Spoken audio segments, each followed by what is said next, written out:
Let's do it. It's go time.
And we're off.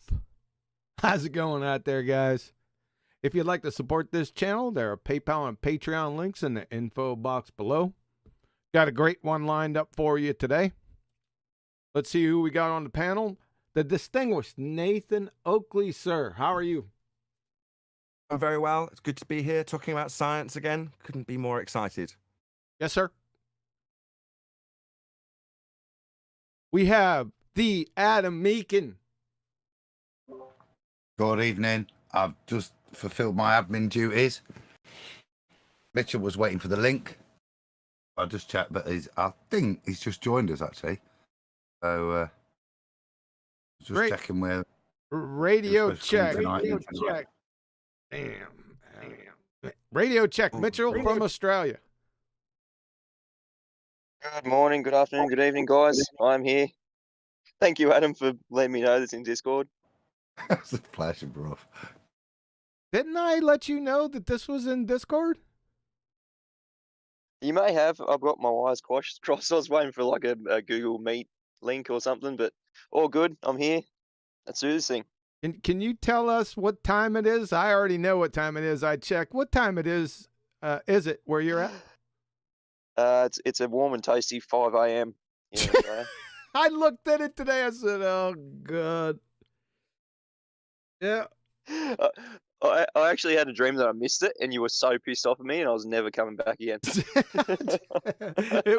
it wouldn't have been that dramatic, man. I'd like to introduce the newest member of the Ballbusters team, Mitchell from Australia.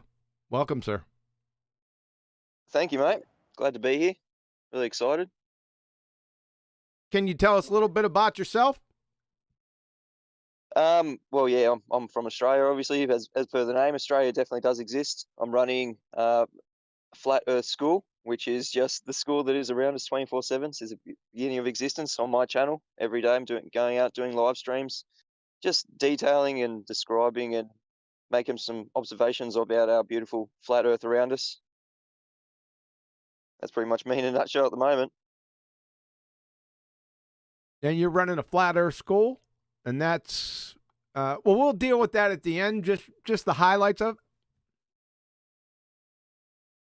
So I'm not the school. The school is our beautiful natural world, and I'm just kind of making some observations, just getting out there, beautiful locations, showing people just real physical things in our reality, rather than kind of just sitting in front of a computer screen showing people videos and that sort of thing. I try to get out and do demonstrations, and that's something that I would like to see personally from other YouTube channels. So that's what I'm trying to do. I try to get out, hands-on, physical things, demonstrations. That's just how I learn, and that's how a lot of people do learn, with demonstrations, seeing things. And yeah, so I'm not the teacher. I'm a student just like everyone else, always learning in this beautiful flat Earth school around us. Like That's playing just with total sharks. nonsense. That's just nonsense. Just total modesty. So Mitchell is an excellent teacher, and his show is fantastic. So you need to subscribe. If you're listening to this, there's not been enough upbeat enthusiasm about Flat Earth School and Mitchell from Australia's channel. So correct me if I'm wrong, Mitchell. You're like basically doing this full time. You're currently self-unemployed. Therefore, this is like your thing now. This is what you've got all your focus into, and it shows. It really shows. Yeah, absolutely. There's been a massive explosion in my channel of enthusiasm just from me, anyway. Because yeah, as you say, self-unemployed, just about what's going on in the world at the moment. I've become unemployable, so I could definitely go and work, but there's things that I'm not going to lower myself to in order to make that happen. So yeah, I am doing this full time. I appreciate any support from everybody, just people turning up to view, because I am doing this full time. And yeah, as you said, John, yeah, I was playing with some sharks yesterday in the water. So that's the kind of stuff you can expect from Flat Earth School, just getting out there and seeing beautiful animals, seeing our beautiful Flat Earth School, and talking about Flat Earth and everything in it. Sweet. I'd like to welcome Mitchell if I could. Welcome, mate. I really enjoy Flat Earth Thanks, School. Adam. And, as your prof. I just want to point out, Mitchell's probably new to having to a lot of listeners here, but he's been around a long time and certainly did a good stint with the guy I respect and love so much, Paul on the Plane. You've been looking this for a while, mate, haven't you? And I think it's circumstances that have, I think, fortuitously for us all. I'm loving it of an evening. Sometimes I miss class. I think I'm allowed to skip class every now and again, but I'm loving it in the evening. It's a great show. Like I say, you're just sharing with us some of the. Honestly, you can just sit there and enjoy the beautiful scenery just as you chat. It's absolutely stunning. So I wish the channel all the best, mate. And I said, just to point out, you've been at this for a while, mate, haven't you? It's not you've just been stuck on a beach from nowhere. Yeah, I've been around the block a few times, so I know the arguments inside out, and yeah, not afraid to back up what I claim. And yeah, I used to have a podcast with Paul on the Plane. It used to be called Dome Life. Just yeah, certain circumstances for both of us didn't really make it happen, just time differences and things going on. But yeah, I'm doing this full time on YouTube. Yeah, as you said, Adam. Yeah, I've been around for a while, about 4 years, I guess, in the scene, just doing different things. And yeah, I try and get out and see sunrises, animals, because there's just abundance of beauty in my local area, and I just want to share it with people, because there are a lot of people at the moment that can't go out themselves, or think they can't go out themselves and see these things. So I just want to share it with everyone and yeah, share the love around. Thanks a lot, Adam, for being there too. I appreciate your help when I need some quick maths or a bit of a good description on something. Whether it be true or not, you certainly have a way of words. Thanks a lot, Adam, for being there most of my shows. does that relate to the description of how a magnet works? I think how a compass works. I think. Absolutely. I didn't have any clue. So you could have said anything, and I would have just read it out anyway.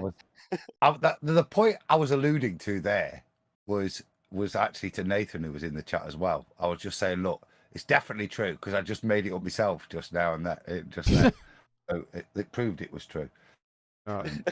He is, and that's he Just isn't gonna say, gonna just ran out he of isn't blood gonna be for- able to for fit his head through the friggin' Ballbusters walls to get in the room anymore. Thanks a lot, Mitchell. That's okay. I'm going to round out the plug for him. So, you know, I'll draw Swift close to this QE if that's subtle hints to move on. It wasn't subtle enough, but there we go.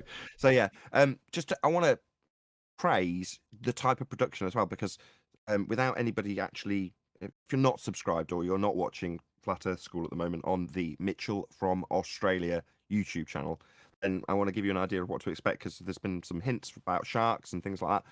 So there are proper presentations done. And I've got goosebumps talking about this because I was showing it to my wife and going, check out how he's doing this. How slick is it to monitor the chat live, interact with the chat live, present something out on location live at sunrise, like I say, along with your presentation and your interaction with the chat. And the presentation gets a full-on slideshow. In other words, Mitchell's got his iPad out there, but he's out in the open, he's in the elements, doing a full-on presentation, like concisely.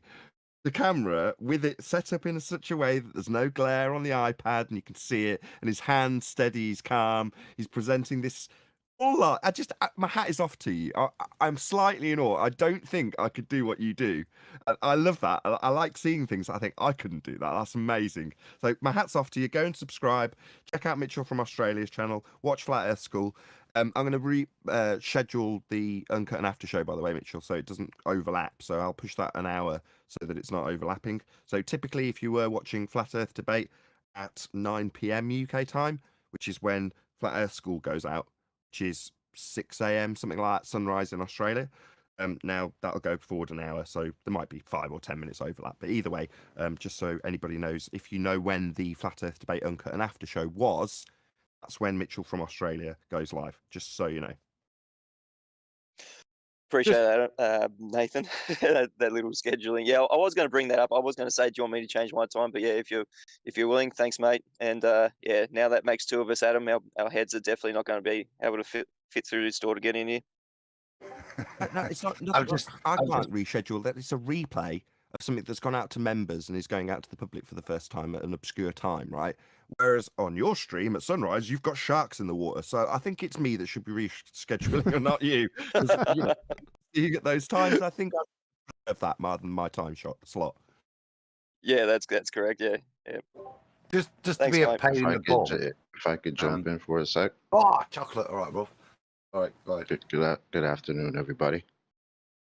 Just want to say what's up. And what's up, Mitchell, man? What's going on, brother? You're out Hey, there Chocolate. doing legendary shit, bro. I love it. Awesome, Just man. doing my It's bit good. for the community. Well, Yeah, bro. It's good stuff. well, welcome him as a brother, because he is now a member of the Ballbusters team. Oh well. What's up, brother? Welcome. I think I actually said call the brother already. That doesn't count. Yeah. We'll get this guitar out. We'll sing Kumbaya around the fire. Yeah. We could do that, bro. Make some music. But yeah, yo, your Flat Earth School is awesome, man.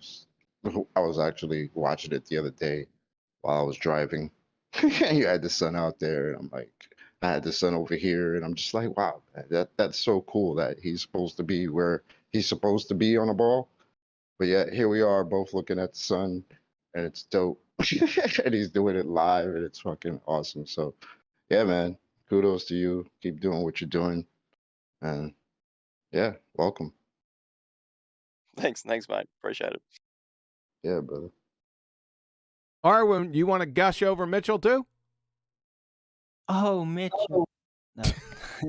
No, I love your Flat Earth School, dude. But because I'm spamming your chat all full with my inspired comments and all that. But yeah, great shows, good talks, and yeah, the scenery is just amazing. Like Like you This live at a beautiful place. It's just mind-boggling. I But was pretty thrilled to see those sharks, Arwen, because the previous day you're like, is there any wildlife in the water there, Mitchell? And I walked over to some rock pools expecting to see something, and there was nothing. And then the next day the sharks. So I was pretty thrilled to see that. yeah, very cool. And beautiful beaches and all that. It's just like, wow, there's not a single piece of junk just detectable anywhere. That's just, I thought those didn't exist anymore. Pretty amazing. Speaking to Yeah. spamming, Damn. hold on 1 second. Speaking to spam in the chat. Hey, Mitchell, when you get a chance, jump in the live stream on the video. If you can. Oh yeah, we'll do. I'll try and figure out how to do that. Yeah, on the YouTube live stream, just say, hey, as long as I got your hey, then I'll make you a moderator. And then whenever appropriate, you can put your link to your channel in there. It's usually at the end of the show, but you can do it whenever you want. Yeah, I'll jump in now. Thanks, mate. Yep. Yep. Wait, so does that mean we get a remix to the sickest intro in Flat Earth? Adam. Yeah. Chocolate, you are a link master. You are. You're no. Do you mean? Oh, I've got shed loads of work to do again. Yeah. Yes. Something like that. That's what I said. Adam. Hmm? John asked probably a month or more ago to let's do a remake, a rehash.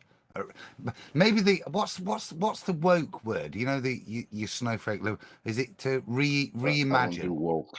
I don't No, know. I know. Sorry, no, people aren't going to be like non-gender assigned or anything like that.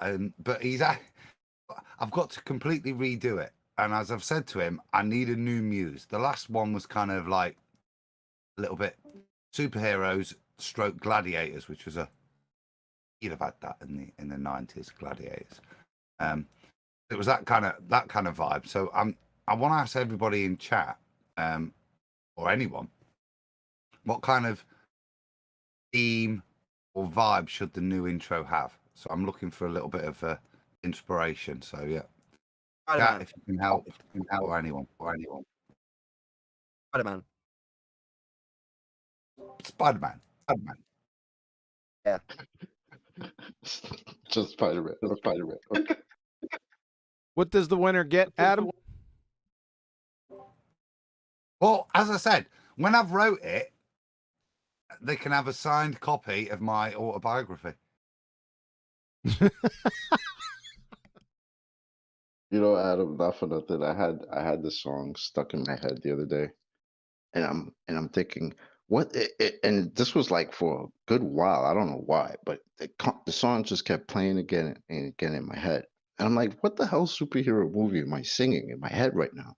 I couldn't think of it. And then at the end, I was just like, oh shit, that's Ballbusters. I was like, damn it, Adam. Yeah.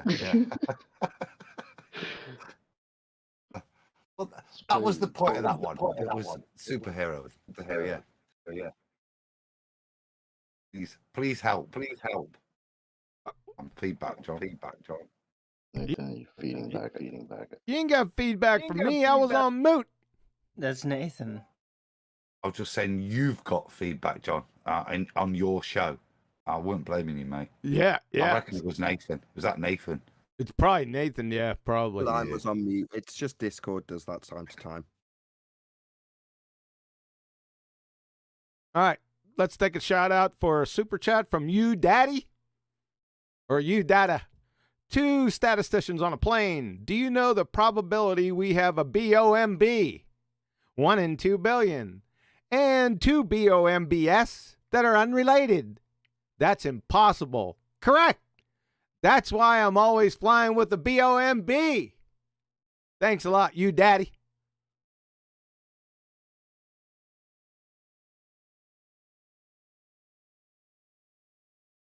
Okay. Currency is that? I have no I idea. don't recognize the symbol.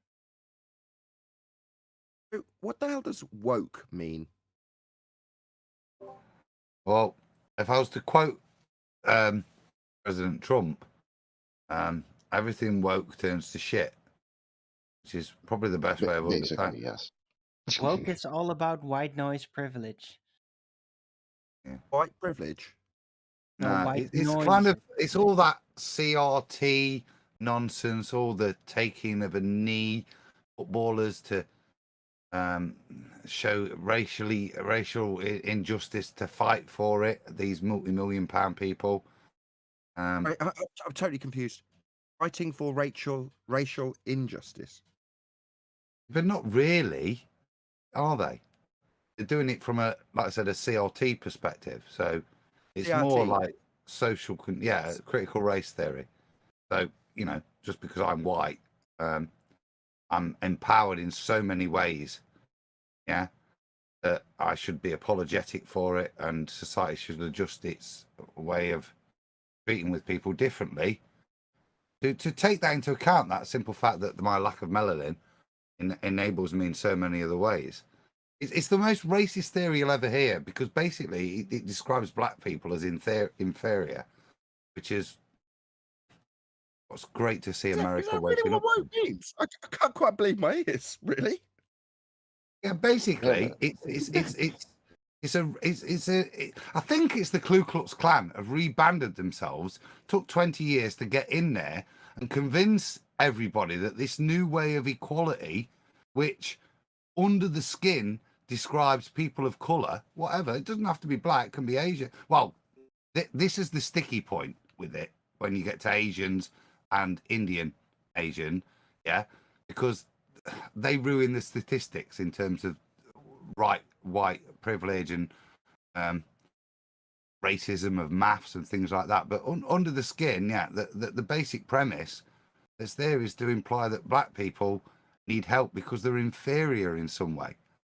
Whether that's white privilege or some other means, that's the crux of it. And if you disagree with that as a white person, you're racist.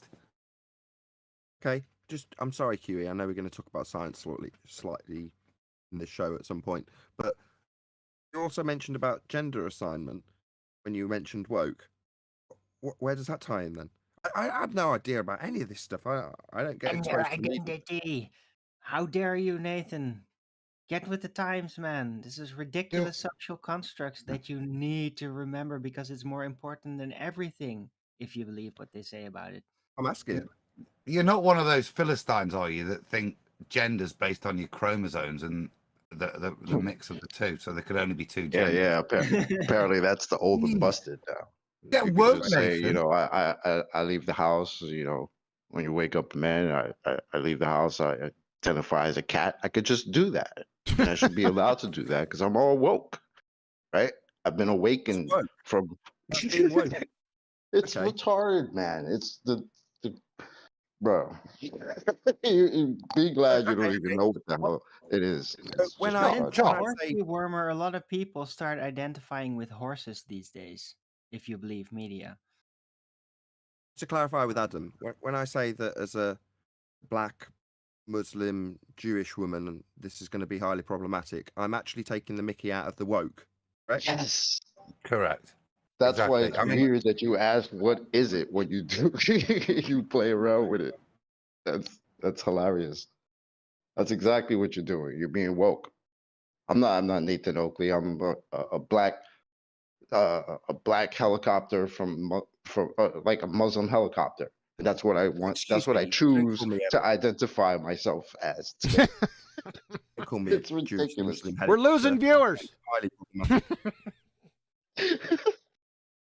Anyway, If we didn't Nonsense. respect Nathan, if we didn't respect Nathan's right to identify as a black Muslim helicopter, yeah, then we would be exceptionally prejudiced and wholly unwoke, Nathan. I understand. Well, can you stop oppressing me, black Jewish Muslim woman, or bloody helicopter? I Yeah, think I am. yeah. You I didn't think get it YouTube, right. I'd just like to apologize for my microaggressions to Nathan. And You didn't get it right. You screwed it all up. He's not a helicopter. Right on. That's chocolate. this I'm a is the helicopter. trouble. I don't even Yeah, know you're what the pronouns airwolf, to use for a chocolate. helicopter. Again, Adam. I say I don't even know what pronoun to use for a helicopter, so I apologise. This is the Exactly the point. Exactly the point. Thanks. I do. It's Tsar. God, what are you guys like? Tsar helicopter. What's wrong with you? That's what we're talking about Airwolf, because that was the lady. I thought the pronouns would be she and Nook for a helicopter. She and Nook. Ha ha. Yeah. Okay. And thank you. That gets an applause. Now 10th, are you listening? Now that is gold. That was high level. Hot. Yes. That was high level punnery right there. It was so high level it went straight over my head. A Chinook. went over your just head. It like would a be. It's helicopter. Now, let me ask you a question because I was listening to a really old hangout yesterday, and it was really funny. It was some guy shaving on a hangout. I don't know if you remember this.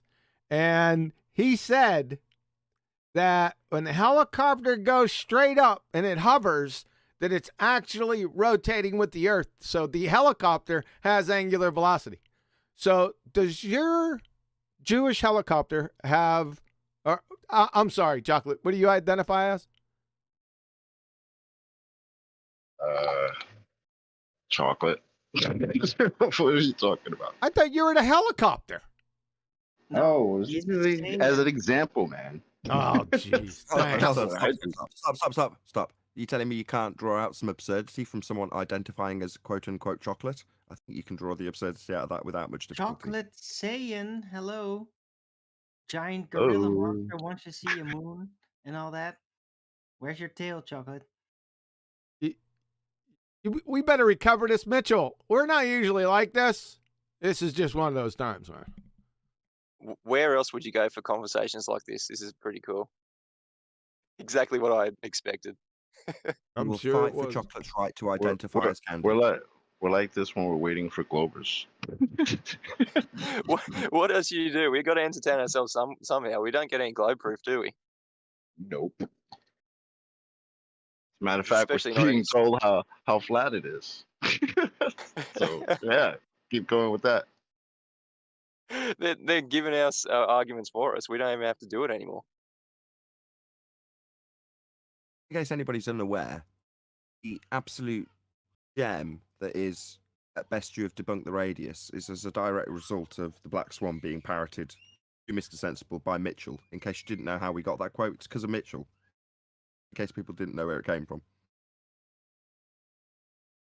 And he's been in damage control ever since. He even did a high altitude weather. He did 2 high altitude weather balloons just to try and get back that radius value at any sort of Earth curvature. It worked. To a degree. Is Righteous here? Let's have a look. Oh, he's not. No. Okay. So Righteous was explaining to me on the debate. So I was using the Black Swan argument, but I was using it in a slightly different way because it was just an argument that somebody had postulated from a high altitude perspective. I just used the Black Swan. And Righteous Force was like, so the horizon up high is the same as the horizon down low then? I'm like, yeah. It's like it had never occurred to me that, speaking on behalf of Righteous, by the way, it never occurred to me that it's the exact same principle and the exact same argument and the exact same horizon, regardless of whether or not you're staring at it from the belly, on your belly at the beach at the Isle of Man, looking out at the north end of the Isle of Man, or up at 100,000 feet. Makes absolutely sod all difference. It's the same horizon. It's the same claim to be physical Earth curve edge, and the principles and its reliance on R are the same regardless of where you look at it from. But there's somehow a disconnect. When you talk to somebody about seeing Earth curve from high altitude, they normally phrase it in that way. Did you get to see the curve of the Earth? What they're actually asking is, what did the horizon look like? Because it's never phrased the horizon when you're talking about high altitude, it's actually normally called Earth curve. Or at the ground, it's not though, is it? Right? They're never normally talking about the horizon as Earth curve. They're normally talking about the drop value or the hidden value. It's implied. So therefore, there's a bit of a disconnect between people recognizing that the horizon's the horizon. It doesn't matter where you're looking at it from. It doesn't matter if it's high altitude and somebody's talking about it curving from an aeroplane, or whether or not, like I say, you're on the beach looking out at something in the distance. principle has to be the same in terms of the geometry that they're asserting, and the debunk is the same in the sky. So it's like my conclusion now. It doesn't make any difference if you go up high to say, well, there's Earth curve because I've gone up high. It's like the horizon is not Earth curve. It doesn't suddenly become Earth curve because you've sent a balloon up into Mage, which was Mr. Sensible's balloon. In the pre-Black Swan days, there was a lot of stuff presented by Ballbusters then that would take diopters and stuff and represent the drop in the horizon as you went up, and there was a lot of conflicting data. But I think this is the beauty of the Black Swan. It shatters that myth.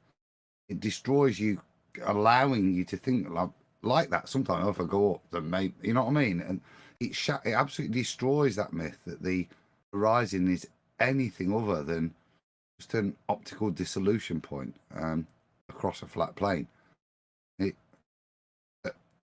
was one of the greatest gifts, the greatest arguments they had as horizons had moved. And I don't think anybody ever presented any significant data other than, rest his soul, Stan Smith.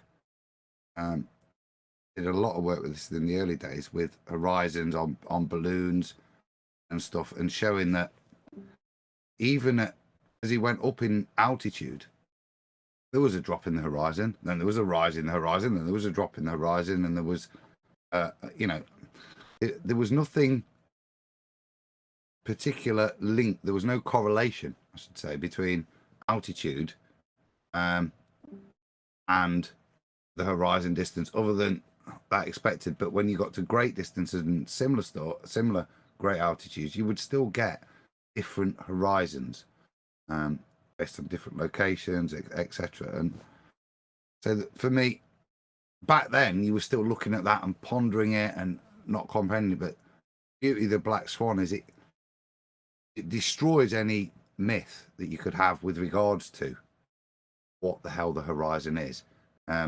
It certainly now is clearly demonstrated as nothing geometric. Interesting that I just might still think that. I was going to say, I recognised the magic trick prior to the Black Swan, but I didn't know how to pull it apart in a concise way. So as an example of that, if you take Neil deGrasse Tyson, when he's holding up the beach ball, he's slapping it and saying that stuff is flat. Well, most people didn't recognise the magic trick that when he's describing the ant not seeing the curve of the Earth from 3 millimeters above the beach ball, he's insisting by implication that you reify the edge of the beach ball into your horizon. Because he says that stuff is flat, most of the flat earthers didn't focus on the fact that you're not addressing the magic trick. He's got you to reify the horizon into the edge of a ball. The physical limitation to the view of the ant beyond the edge, the leading edge of the beach ball he's holding up, isn't your horizon. When he's telling you you can't see the curve of the Earth, I think he was making the example with the ISS. Like, well, the horizon's the curve of the Earth, isn't it? You're telling us you can't see the curve of the Earth, but you're still describing it with a beach ball that has a geometric limitation to something that's a couple of millimeters above it. Therefore, your horizon's still a geometric sphere edge. It's just you can't see it curving from high altitude. That's the long-winded version of the magic trick that Neil deGrasse Tyson uses to get both flat earthers and globe earthers go along with the magic trick that the horizon's a sphere edge, regardless of which paradigm you're in. See, even Neil deGrasse Tyson says you can't see Earth curve from this altitude. Well, if you're a flat earther saying that, you've missed the point. The point being the horizon isn't Earth curve, and you can see it from any altitude. It's his greatest magic.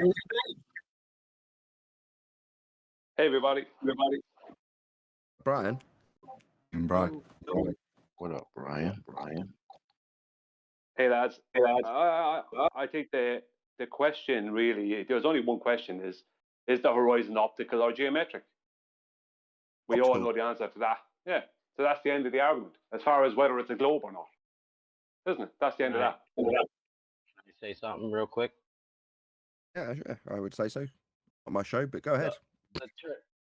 The term horizontal is a geometric term, though. Correct. Where's horizon derived from? What? Horizontal. Everyone just mumble. So that's why you need bendizontal, isn't it, on a ball earth? All right, shout out to Bev. The moment you established that you're talking about geometry, and like Shout we out are at to the moment Bev. with the sextant. Go on. Sorry, I was just reiterating the shout out to Bev. Try Thinking is his channel. Indeed, you know, you get to the point with the fundies where he's pointing out that you're talking geometric terms, and then suddenly they've got to bastardize the very geometry in its foundational setting, make their reified sphere belief work. The net result of that is they take horizontal and bend it. I mean, that's literally what they do. So he's come up with this term, bendizontal. Yeah, shout out to Bev Try Thinking.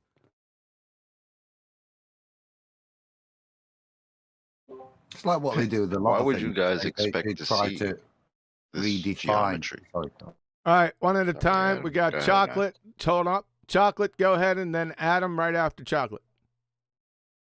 No, Adam can go. Go ahead, man. I was just making the. You wouldn't expect to see that.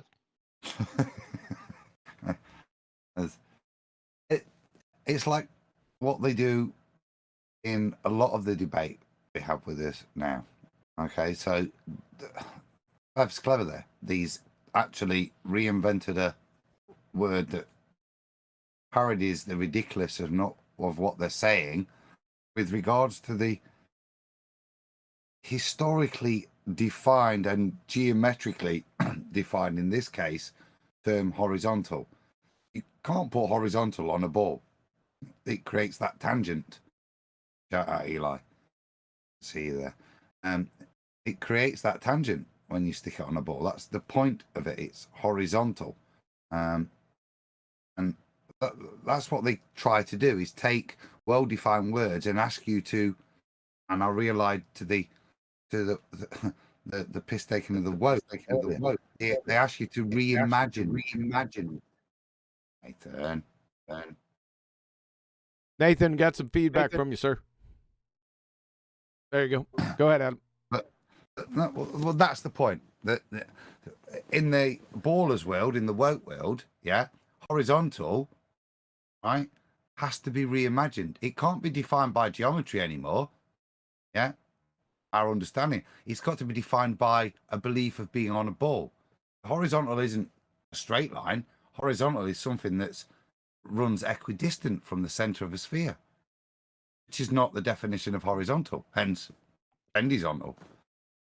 And it just so happens that for the past year and change, they've been telling us how we can never get that horizontal.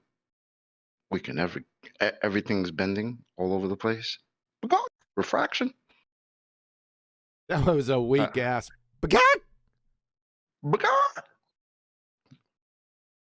I think Like- Nathan tried to do that too this week. I thought Yeah, I he heard him did. do that. He did. Yeah. Hold on, let's not joke about this. This has come to a head in a major way. And Yes. yeah, I'm going to give credit to 10th Man for it. So 10th Man dubbed this the Year of the Sextant, 2021, Year of the Sextant. And he knew, prior to me knowing, and maybe a lot of other people watching and even on the panel, that Black Swan would tie back into this eventually because of refraction, which is to say that light that reaches your eye is deviated from straight. Now, we're talking in terms of geometric labeling when we say horizontal or horizon. Well, they're arguing that we're not achieving that in any instance ever because we have an atmosphere. Now, in many instances, and with citation that's easy to acquire, Globe states that with an atmosphere attached to the Earth, that would be sphere-shaped air in violation of the second law of thermodynamics, you will never see a straight line to anything ever. Therefore, you cannot acquire a straight line on a globe. Now, the sextant requires straight lines. So when we put it to our opponent, how do you acquire a straight line for this tool to work? The answer, based on 21 months straight of them telling us we haven't got a straight line to the horizon. Obviously, it's refracted. You've got atmosphere. So, unless you suck out all the atmosphere, no straight lines ever. What's wrong with you, flat earther? Don't you understand refraction? Then we say, as I just mentioned, where'd you get a straight line then for this tool that requires one? And the answer is they haven't, they can't, they don't, and it isn't used in that fashion. It's used on a flat earth. And no rebuttal will ever get around that because there's been 21 straight months of them telling us there's no straight lines to acquire. It's all refracted. That's a major problem that is literally coming to a head now. And the straw that broke that camel's back was a cum virus, who literally was arguing for the straight lines by definition that were required to use the tool. And he was asked, how do you get a straight line to the horizon for this tool to work? He said, you just look at the horizon and know that you've got a straight line to it. Well, how do you do that on a globe, given that you've spent 21 straight months telling us it's refracted? And then his head started to hurt, as did many of the globe-believing idiots that were watching at the time. Yep.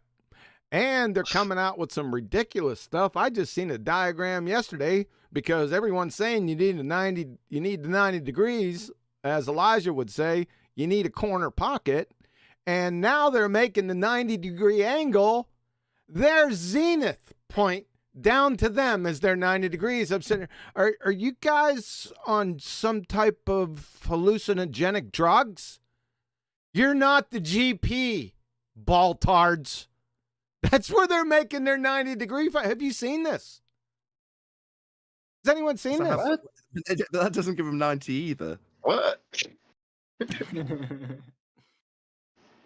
Where do you have this diagram? I need to see this. It's in the war room. I posted it in there. But hold on. Let me see if I can get it. I saw it. Yeah, it's ridiculous. And they're also redefining the horizon dip correction. They're also coming up with diagrams that show how that works on the globe. That's correct. They've bastardized what is essentially a height correction to get you down to the sea level if you're on a boat or the ground level. You're taking that and inserting an Al-Biruni derivation of our dip correction, which is not what you do with a sextant, but that's what they're starting to imply. And as Quantum Erasers just pointed out, they're taking 90 degrees to the zenith. Like, all right, what like Al-Biruni did after he measured the height of the mountain flat? Takes a sensible horizon to his zenith, so he's got 90 degrees to get the dip angle measurement. Well, that's fascinating. However, obviously, given that Al-Biruni's taking into account how much the horizon has dipped away based on its spherical nature and geometry, that means you haven't got a straight line anymore. So, no, yeah, you can actually derive a 90 degree to your zenith, but that's useless when you need the GP of the star to be 90 degrees to that. There it is. There it Uncle is. Bubby. Oh, Sorry, hold on Tom. a second, Adam. There it is, Chocolate, right on live stream. Look at this. There's where they're getting their 90, the right angle, from the position above their head. They're making themselves the GP.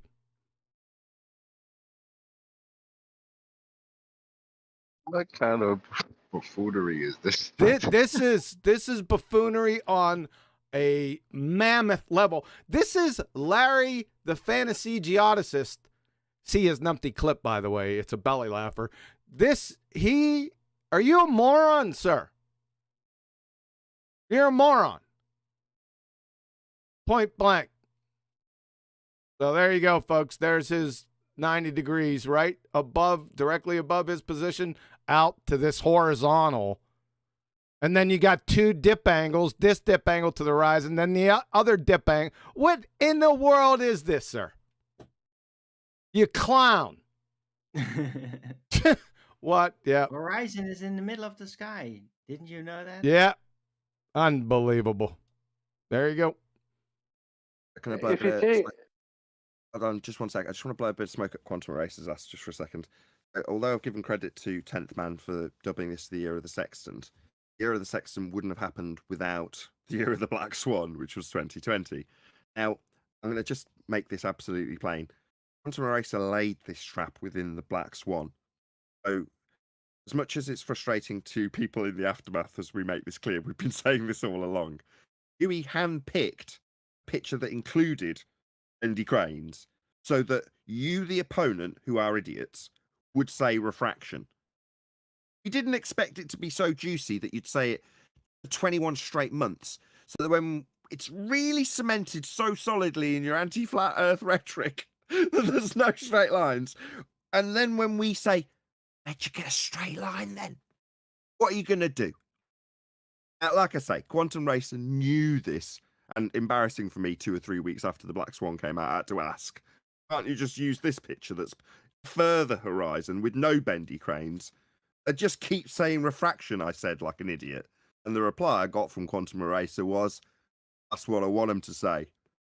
That's the end of their argument. As soon as they say refraction, their geometry dies. That's the end of their claim. I'm like, oh yeah, don't I feel stupid? Well, I might have felt stupid 3 weeks into the Black Swan. But 21 months into the Black Swan, we're definitely cemented in your rebuttal now, aren't we, fundies? It's refracted, right? I'm pretty sure we didn't miss what you told us in response. So where'd you get a straight line? Oh yeah, you don't, do you? So just another shout out to Quantum Eraser. This domino effect wouldn't have happened in the first place if it wasn't for Quantum Eraser's very careful thought in terms of the argument. It was structured in such a way that this would happen. It was just, we were taking bets on when it would happen and the penny would drop that by saying refraction, you're destroying your own claim.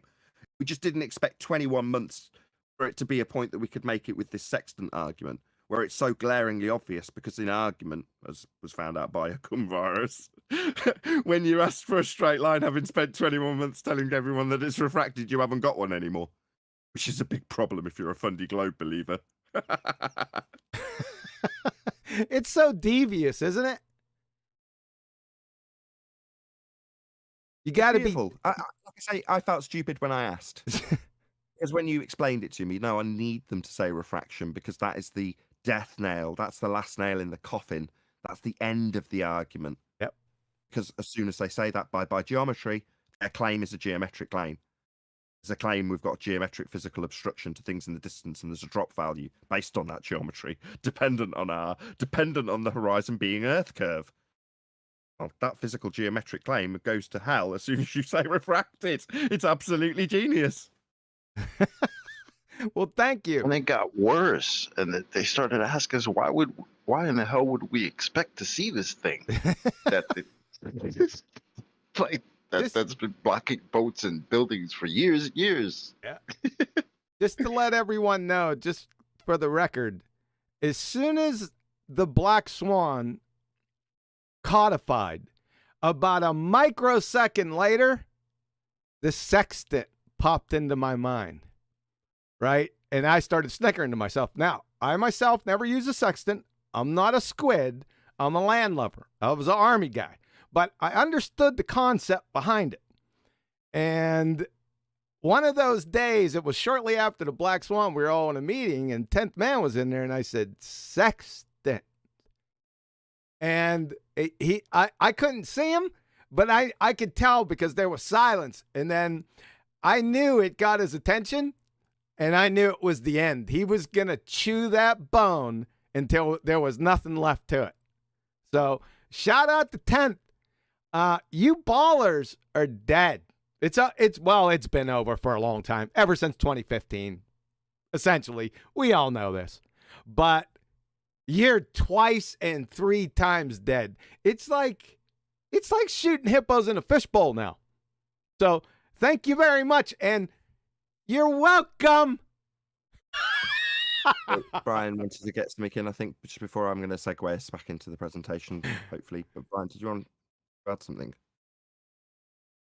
Well, what I was going to add has changed now because the conversation has moved on. But I'll mix in the both of them. So the Larry Scott diagram, right? Larry Scott, who's acclaimed geodetic surveyor, and this diagram I shared last night, which is from Ruhif, right? Both of those are excluding as much as possible. If you look at them correctly, they're excluding as much as possible a geometric globe horizon, because they're doing their best to make everything as flat and straight and to ignore the horizon. They're bringing a tangent to things, and it's an absolute disaster because they're trying to deal with a horizon dip correction that they can't deal with. So consequently, they're having to do all kinds of geometric trickery to try and make the horizon dip correction happen without it actually happening. Horizon dip Because correction, there's no 90. They have no GP except over their head. Yeah, but the horizon dip correction, as soon as they put the horizon dip correction onto the how can they put that onto a curved surface? They can't, It's an and they don't have a excellent point. 90, so they can't even get that far. It's dead 5 steps before that. Hold on. Let Can I Brian make address his that? point. Hold on. I want Brian to make his point more concisely because it's a very, very, very good point. What Brian's just said is, as soon as they do the dip correction, what does that change in terms of what you're performing? Performing pure geometry once you do that correction. And I want Brian to reiterate it because it's a really good point. Yeah, the reason for the horizon dip correction is it takes it away from the optical and brings it down to the geometric. So as soon as they try to put the vertex of their angle onto a sphere, then that means they have a straight line going off out into outer space. So that's why they're trying to put a tangent line onto a sphere and make a vertex at one end of the tangent line and all kinds of other nonsense. That's the problem. They have to make it geometric, you have to bring it to the surface. And that's what the horizon dip correction does. And how are they going to put a vertex, which would be the horizon dip correction, onto their sphere? They can't. Indeed. Perfect way to round out that little section, and hopefully you haven't added enough to make my segue not make sense. So, first things first, the black swan is a globe killer that has been stressed by Mitchell from Australia on his recent shows. A flat earth proof, globe killer. Excellent, definitely a flat earth proof. And a globe killer, wonderful. Neither are scientific evidence. To segue into today's presentation, I'm going to use a story that the person I'm going to refer to probably hates me for referencing him. But there we go. Spurs Chemo several years ago found out that we were asking people for their independent and dependent variables when getting into wrangle-dangles about debates in terms of the nature of our reality. And as a consequence, Spurs would go around asking people, well, what's your independent variable? Well, what's the experiment for the black swan, for example? Now, an understanding of what would have a reasonable request for an independent variable? Well, a claim of scientific evidence. That might come in various different forms, by various different words or uses of various different language. You can't just go around demanding people provide you with an experiment or provide you with an independent variable just because they've made a claim about something. First, you must establish, are they actually implying or directly or overtly stating that this is somehow scientific? Might be by the word experiment, might be by the word hypothesis, depending on if the context of the conversation is scientifically geared, because it could be a colloquial hypothesis without it being a reasonable, justified request to ask them for an independent variable, even though they've used that word. I just want people who have been paying attention to the last couple of Ballbusters, certainly, to realise that this is a sharp knife, very sharp. But if you pick it up by the blade, you're going to take your own fingers off and look very silly in the process.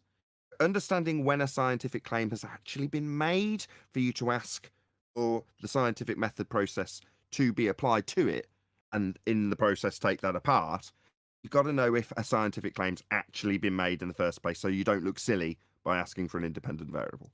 With that, I'm going to hand over to Quantum Eraser, our illustrious host, to hopefully give you a wonderful presentation, part B, as it's the second part. Check out Last Ballbusters if you want to see the first, on science and the scientific method. Over to you, Quantum Eraser. Thank you, sir. Yep, part A was like 18. Elijah, Say again. Can you just ruin my segue completely? Yeah, he did. Elijah's been on mute and he's been given out about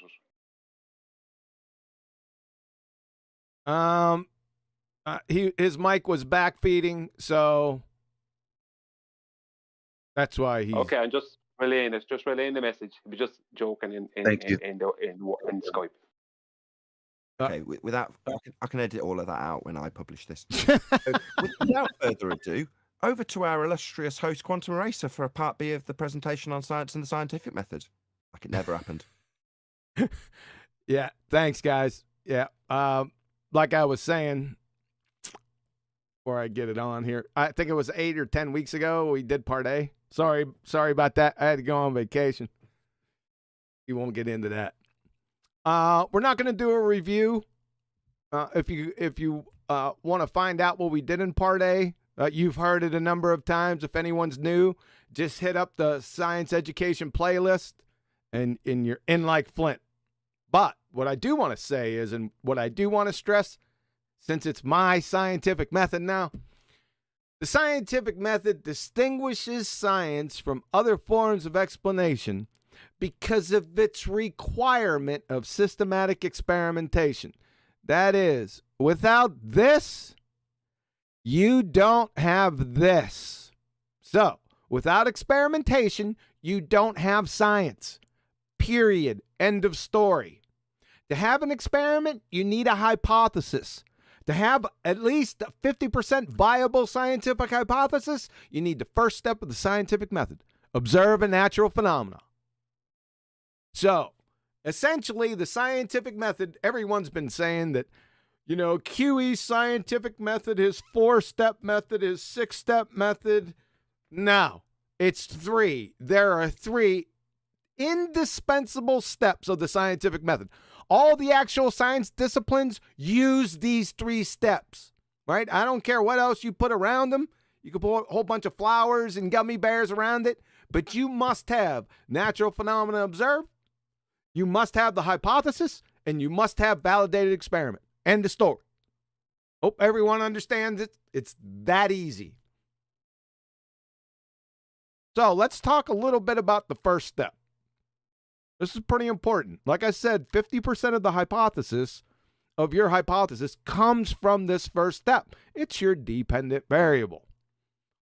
So from Kristen McClellan, The Nature of Science and the Scientific Method, the first process in the scientific method, you see how it says the scientific method, and not the scientific methods or the first processes. I think ballers, you need a class in singular versus plural. That would probably help you from train wrecking yourself. But I digress. The first process in the scientific method involves the observation of a phenomena. Yeah, you must have that. That's where the dependent variable comes from. That's what leads you into discovery of cause and effect. You must have that. From the University of Rochester Physics Labs, the scientific method, here we go. They have 4 steps. I don't have 4 steps. It's 3 steps. Doesn't really matter. Number 1, observation and description of a phenomena. Got an echo here. I wonder why. Well, why you need the dependent variable. The effect. So now build your hypothesis, which you need the independent variable, but we'll get to that on another day. So what is a natural phenomena? What is a natural observation? Turns out this is defined. From radford.edu. Naturalistic observation. Observation of behavior in a more or less natural setting without any attempt to intervene. The situation is not manipulated or controlled by the investigator, and the situation has not been initiated or created by the investigator. Why? Well, we want to have it natural, right? This is a stumbling block for a lot of people, mainly brain-dead ballers. They have a hard time with this term natural. I don't understand it. I think it's second-grade self-evident, right?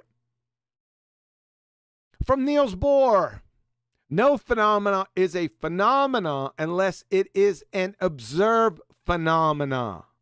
Well, where do we get that from? Well, that's the first step of the scientific method. Funny how all this dovetails with each other. It's not science buddies ask a question. That's not the first step of the scientific method. Any fool can ask a question, right? Are baltards morons? That's a question. Is that viable in the scientific method? No. So let's not ask a question. Get it? Probably not. It's not observe concrete nouns like trees, rocks, or shoes.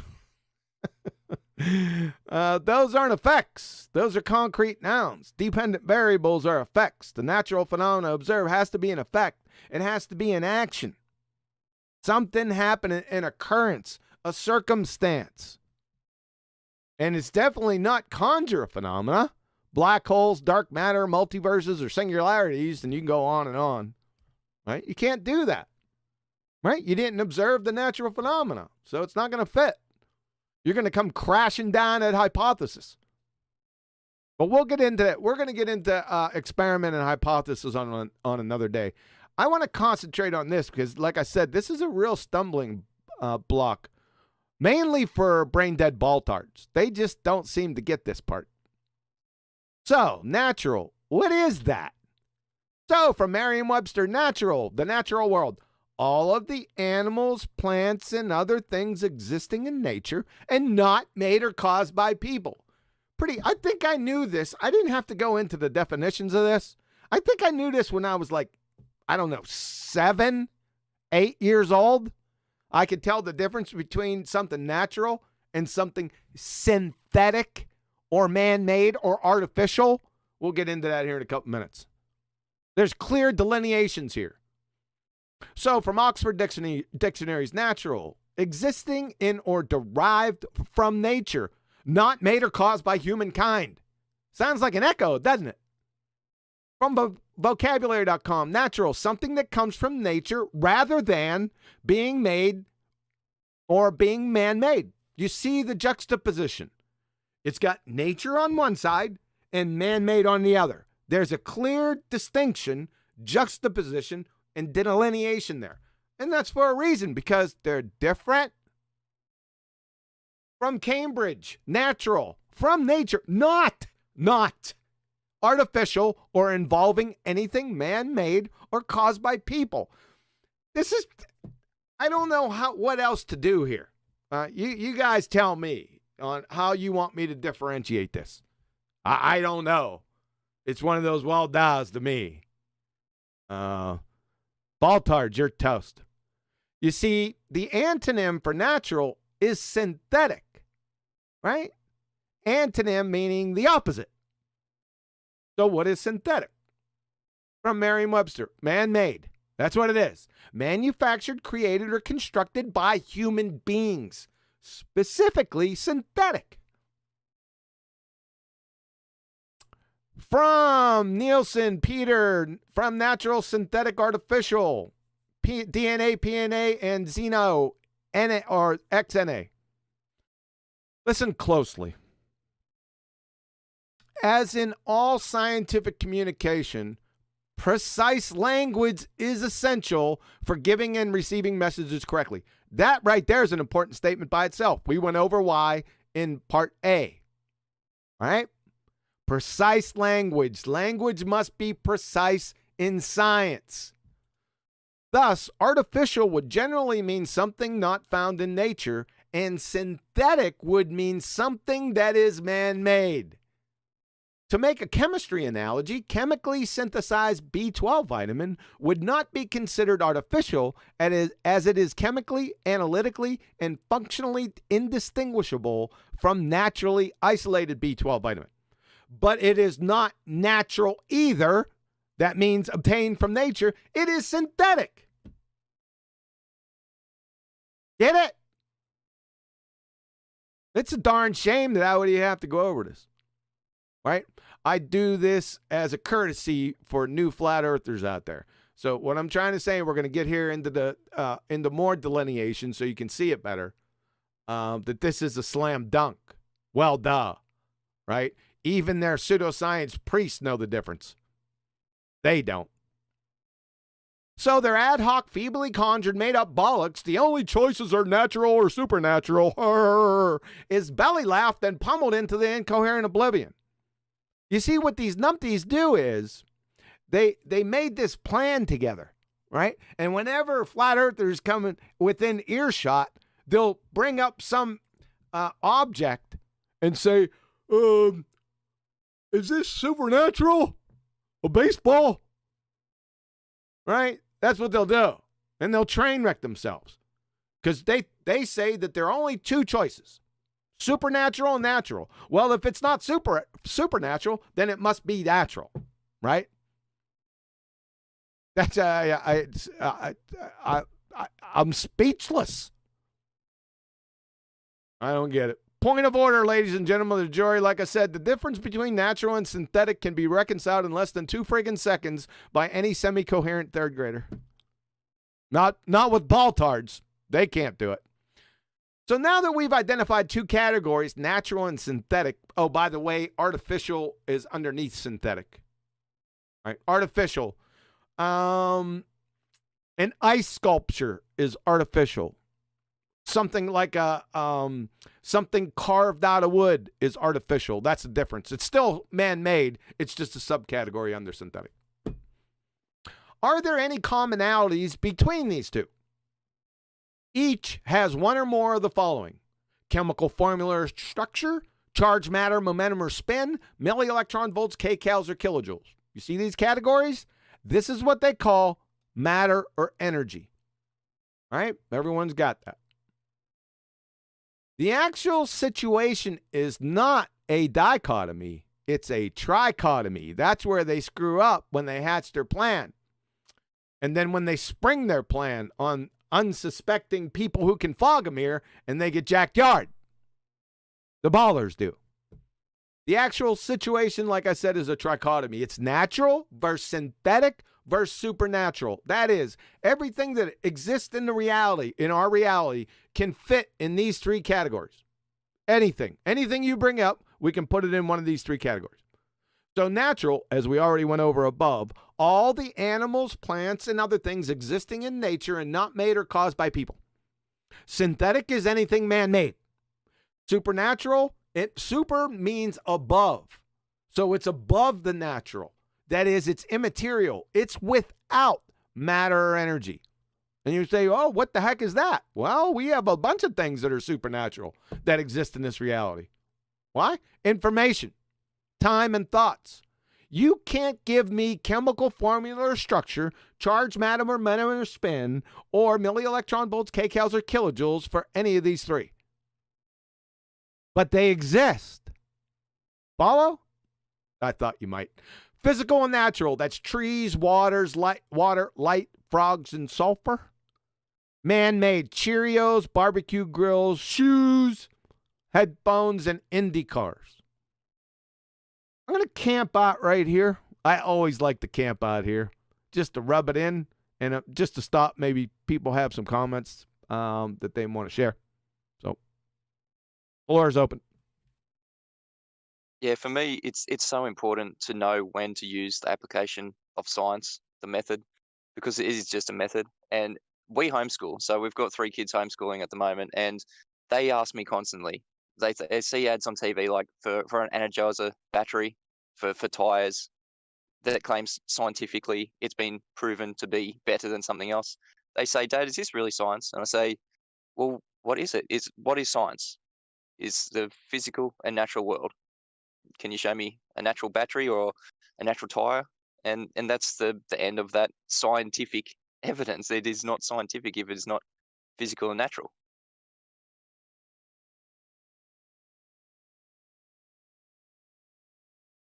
Is mass a naturally observed phenomenon? Oh, Brian, we're not getting into mass today. I'm just asking the question. Mass is undefined. At best, it's a concept. Back off your mic 2 inches, QE. When you're getting excited, you're popping your mic. I don't know yeah, about it's you what- guys. I'm just listening to the show on my natural Samsung Galaxy Note. Hold on, that's perfectly reasonable. Did a man make it? Because men are natural. But that's how they think. Yep. A man made Point of it. this is to summarize the difference. You've got synthetic, that would be to have been made by man, and you've got natural. But you've also got supernatural, which is what we're going to get into in the next part of the presentation. But so far, I think the thing QE might be looking for, hint, hint, is are we all clear It seems like a stupid question. Do we all understand the difference between a man making something and something being natural? Are we all good with this? Yeah, and I'm Yeah. glad that he made the that he told us that it was a false dichotomy between natural and supernatural, because it's actually synthetic being the antithesis. And that's kind of what they try to do with pseudoscience. So they'll just ask me, so you think that fake knowledge makes sense? And I'm like, no, but there's a such thing as false knowledge. So, Well, sorry, I thought you were finished there. no, yeah, that was Well, it. I think.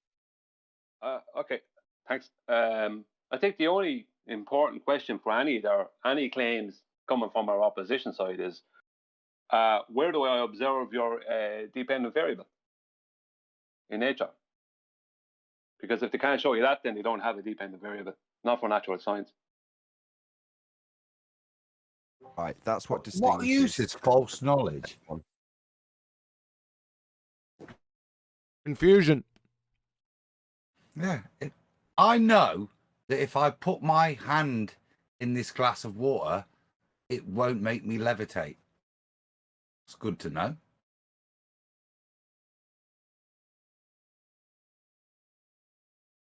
Well, Alrighty then.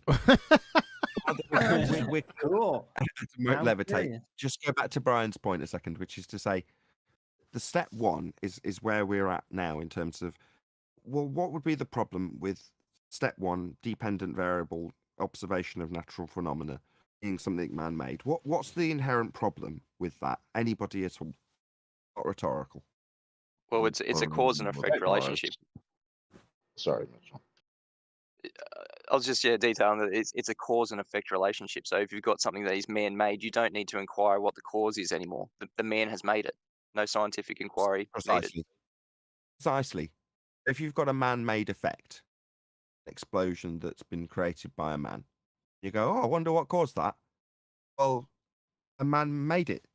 So you know the cause. You don't need to put it through the method. You already know what caused it. Yes, this is a very difficult subject for the ballers. They try to straw man this to death. You'd figure after 5 years, after me repeating the same thing over and over and over and over again, that they'd figure it out. And we're going to get into this here in a minute. That, you see, they said, well, the experiments, the equipment that you use in the experiments man-made, so you can't do experiments. Are you friggin' retarded? Ballers. That's rhetorical. We're going to get into that right now. See, the point is, and they've just went over it. Go ahead. You starting up your presentation again? Yes. Back off your mic, I just had when a you said I had a ballers. trick question. Hold on, just before Arwin goes. When you said ballers, you popped your mic. Oh, God. Trying to... Sue me. Am I good? Am I good? That was much better. I'm better now. Okay. Yep. All right. So the point that we were just talking about, the one that I reiterated, we're going to reiterate again. So listen up. The point is, no synthetic man-made object can enter the scientific method as the observed natural phenomena, the dependent variable, the effect. Because every cause, like was just mentioned by Mitchell, of man-made effects is, wait for it, frigging man. So the moral I of the... did have a flippant question on this, John, So before you did move I. on. Go ahead. We're going to have to deal with this, QE. Yes. Right. I'm going to say Arwin first, then Adam, then we are going to get back to the presentation. Go ahead, Arwin. Okay, am I coming through loud and clear? Yes, definitely.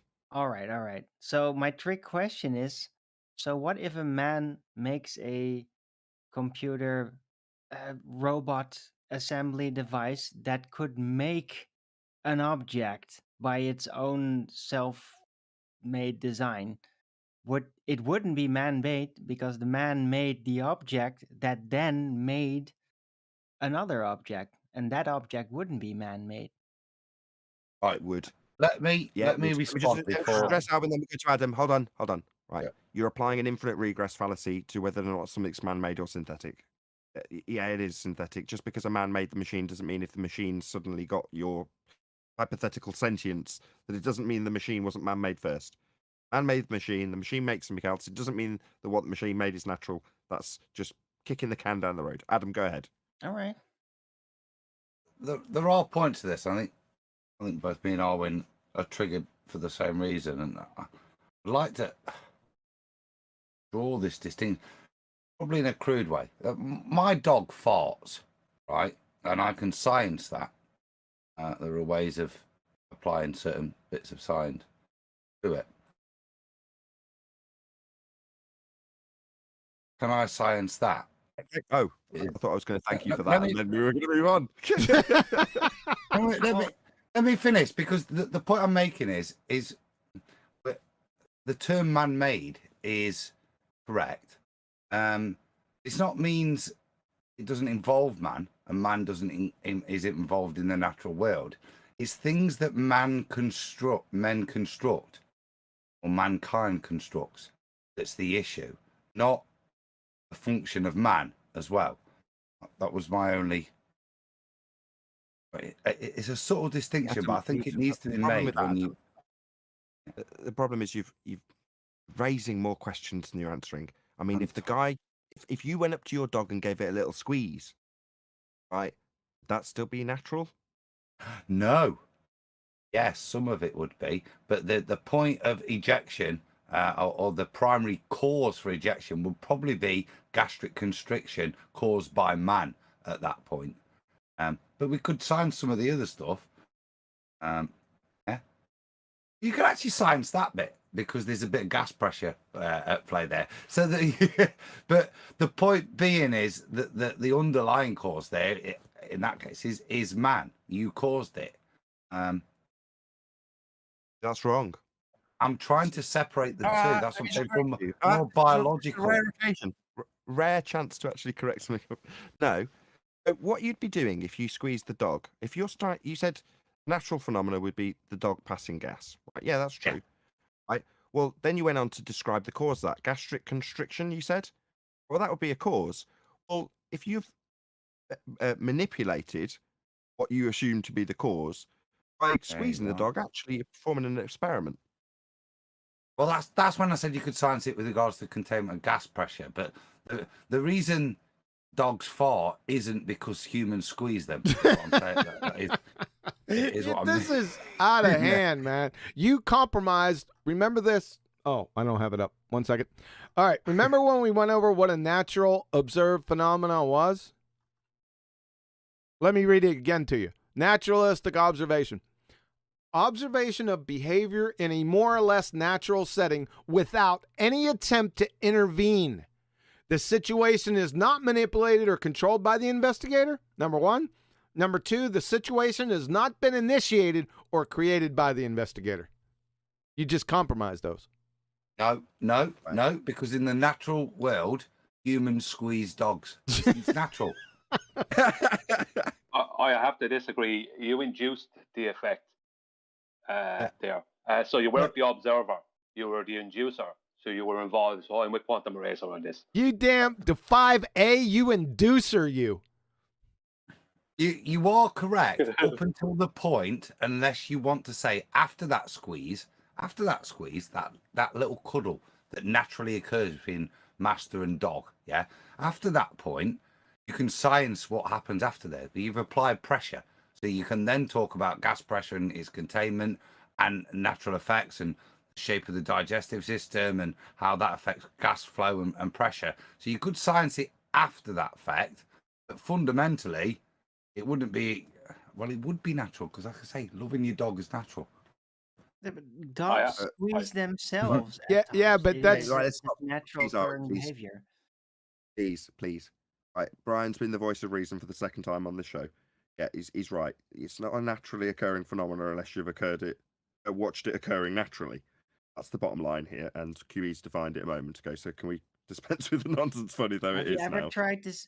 Have you ever seen a dog try to go through a cat, like a cat hole in the door, and they almost fit, yeah, they will squeeze themselves.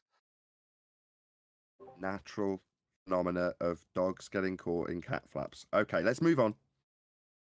I had another comment to that, but I'll just let this one go. So everyone understands. Listen, all experiments have man-made devices in them. That's what makes them experiments. Okay. The key point is that the dependent variable, the natural observed phenomena, the effect for what you're trying to find the cause for, cannot be man-made. It cannot be synthetic or artificial. Because, like Mitchell from Australia said before, you already know the cause, right? It's actually non sequitur. It's a belly laughing non sequitur fallacy. So that's the game. I've been saying it for 5 years now. They still haven't got it. I don't know why. Well, I do know why, but we won't get into that. Number 2, physics, that is quantum mechanics, chemistry, biochemistry, genetics, and biology. Now, I did italicize chemistry and biology for a reason. They are not the natural sciences, right? They are the natural sciences, not the synthetic sciences. Sorry about that. I got sidetracked here. I wanted to stop at chemistry and biology for an important point. Much of chemistry is synthetic chemistry. Just want you to know. There's a part of it that it's natural, but there's a major part that's synthetic. So be very careful with chemistry and biology. That's all I wanted to point out here. So make sure you're doing natural science, not synthetic sciences. So essentially is what I'm saying is pay attention to detail. Every single claim, you need to be hyper-focused, hyper-specific. No hand waves here, not throwing the baby out with the bathwater or including the baby with the bathwater. Each claim on its own merits has to be evaluated, is what I'm stressing here. Okay? Just be very careful with chemistry and biology. Number 3, natural science deals with the natural world, which is evaluated via the scientific method. That is hypothesis testing or experiment. That is the goal. Now, how do we get to that goal? Like I said, to have an experiment, you must have a hypothesis. To have a hypothesis, you must have naturally observed phenomena. And remember, from the University of Rochester Physics Labs, the scientific method, the QE scientific method, I got to get with Professor Wolf's. He needs to put QE in there. So QE scientific method distinguishes science from other forms of explanation because of its requirement of systematic experimentation. What they're trying to say is, what Professor Wolf is saying is, to have this or to have this, you must have that. It's required. Without this, you don't have that. That simple. Do we want to stop here real quick? Any questions or comments there? From me, I don't have any. Anybody else on the panel got any questions?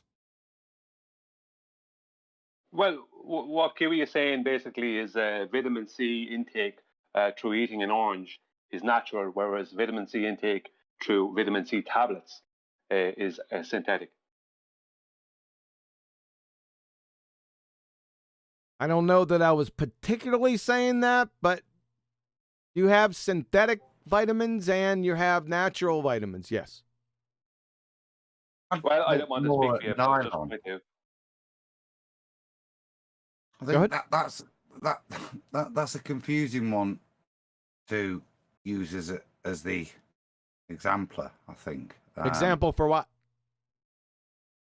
Natural and synthetic. What's the point?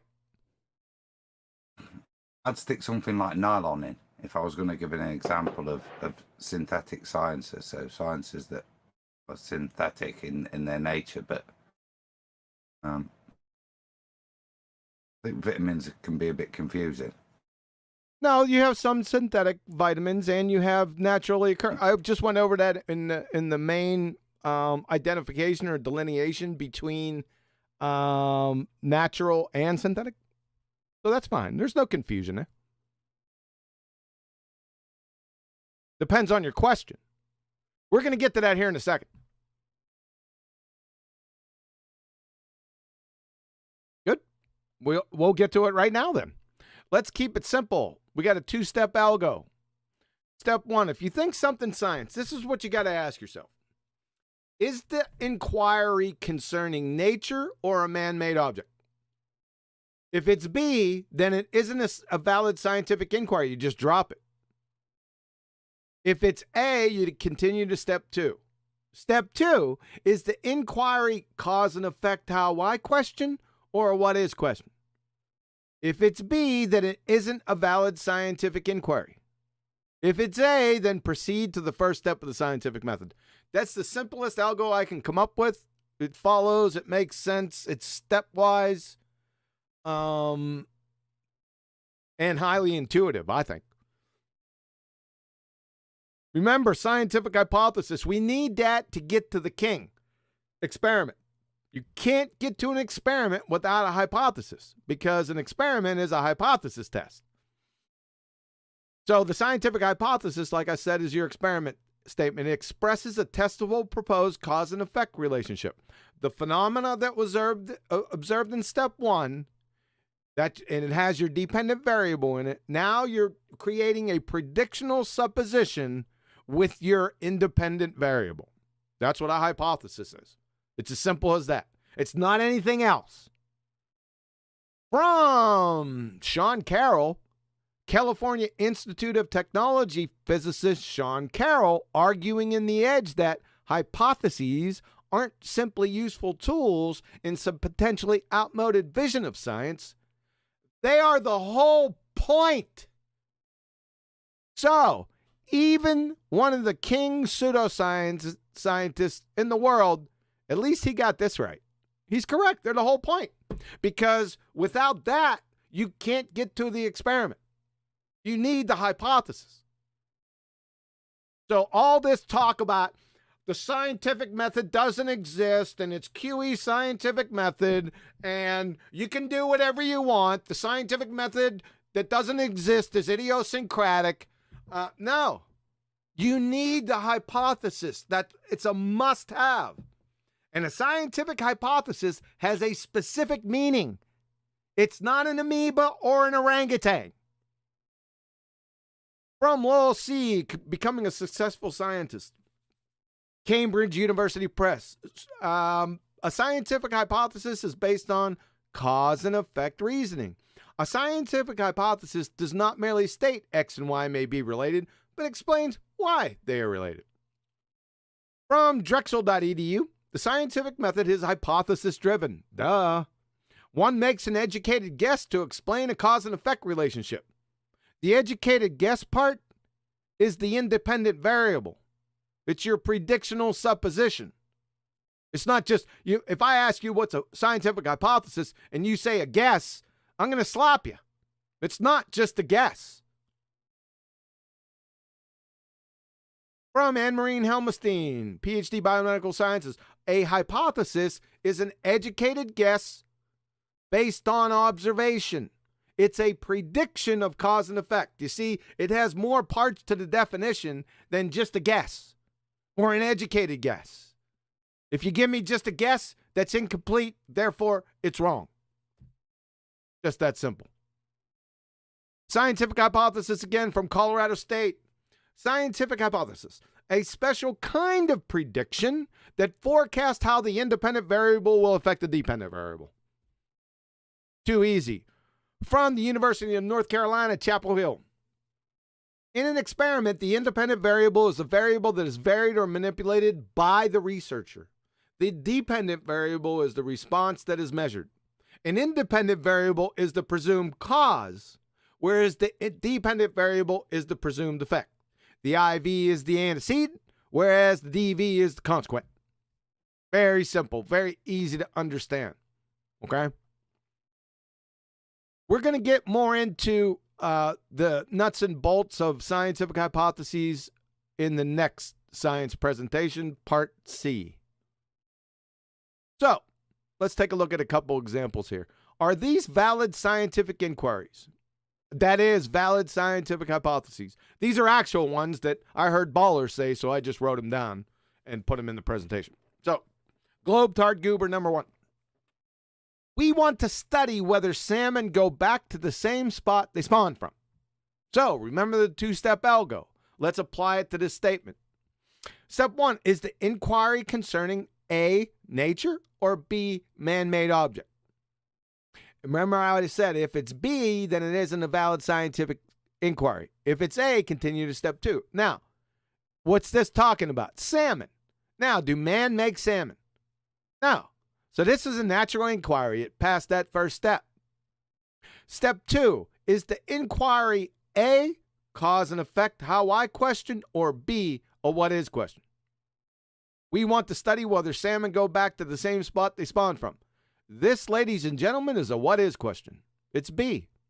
Can't fit in the scientific method. That is not a viable scientific hypothesis. Like I said here, if it's B, then it isn't valid at all. 0. You're done. So, Globetard Goober, I forget who said this. I think it was Jake on the plane, if I'm not mistaken. So, Jake, you're an empty dipshit. You'd fail 5th grade general science. Does everyone understand? We'll circle back. I only got one more. Globetard Goober number 2. A, do people get cancer? And B, do dogs get cancer? Back to dogs again, your favorite 5A, Adam. B, do dogs get cancer like human beings get cancer? So we got 2 examples here.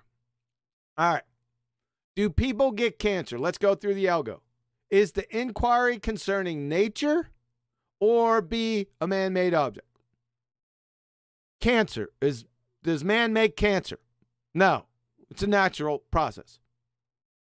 If it's B, then it isn't a valid scientific inquiry. So we can get rid of that one, right?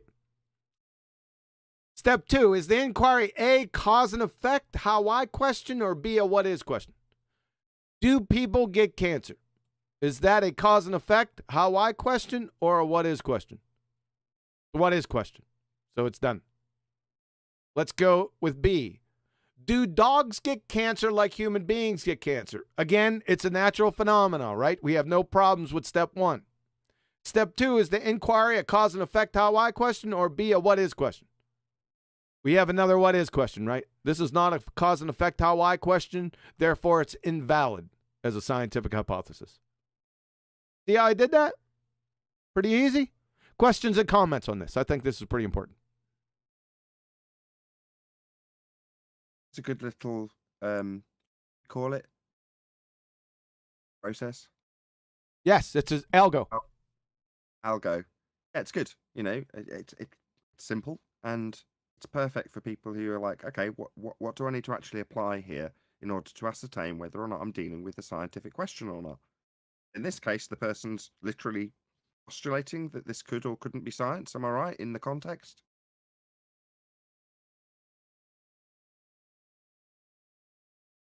Is the person actually asking Quantum Eraser? Are they saying, is this science? Or are they just postulating a question and then you're just pulling it apart for whether or not it's science?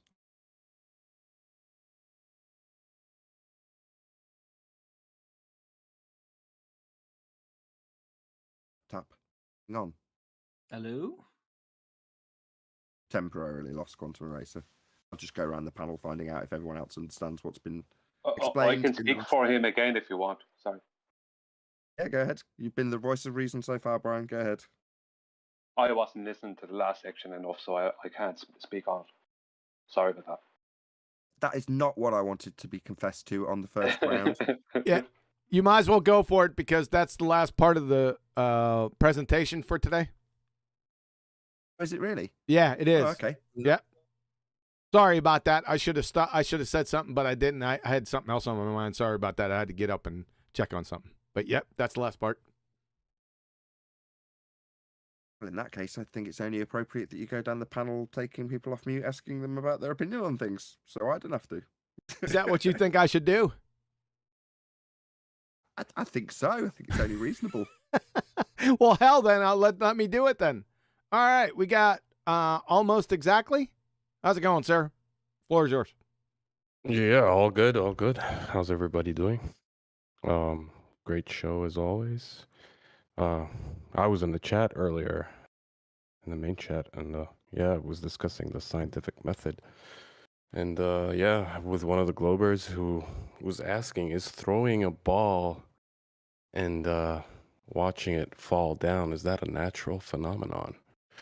See, they get mixed up with the steps, right? They move on to the, well, in their case, or in this case, the experiment, and then ask if it's a natural phenomenon, right?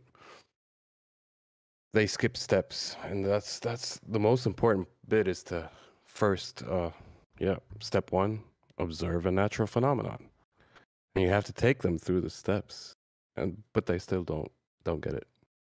Yeah, it's a hard process. Right. Nicholson, you're talking about he missed that Nicholson, first part. Morley, and Sorry. it's my bad, Chocolate. You go ahead. No, I was just gonna say. I mean, he answered his question with the first part of his statement: is throwing a ball and then watching it fall to the ground, is that natural? Did he skip the part of the throwing the ball? Right? Who made the ball? Why is the ball Yeah, falling? Who threw it? He threw the ball. yep, It's, that's the whole point. it's QE like was they trying to debunk also get themselves in across. their own statement. Most of the time, I've realized that now. Exactly. When they say, "Oh, the experiment," you have man-made things in your experiment. They're not realizing the steps, right? They're skipping steps, and they're not understanding the importance of observing a natural phenomenon and then trying to figure out the cause, right?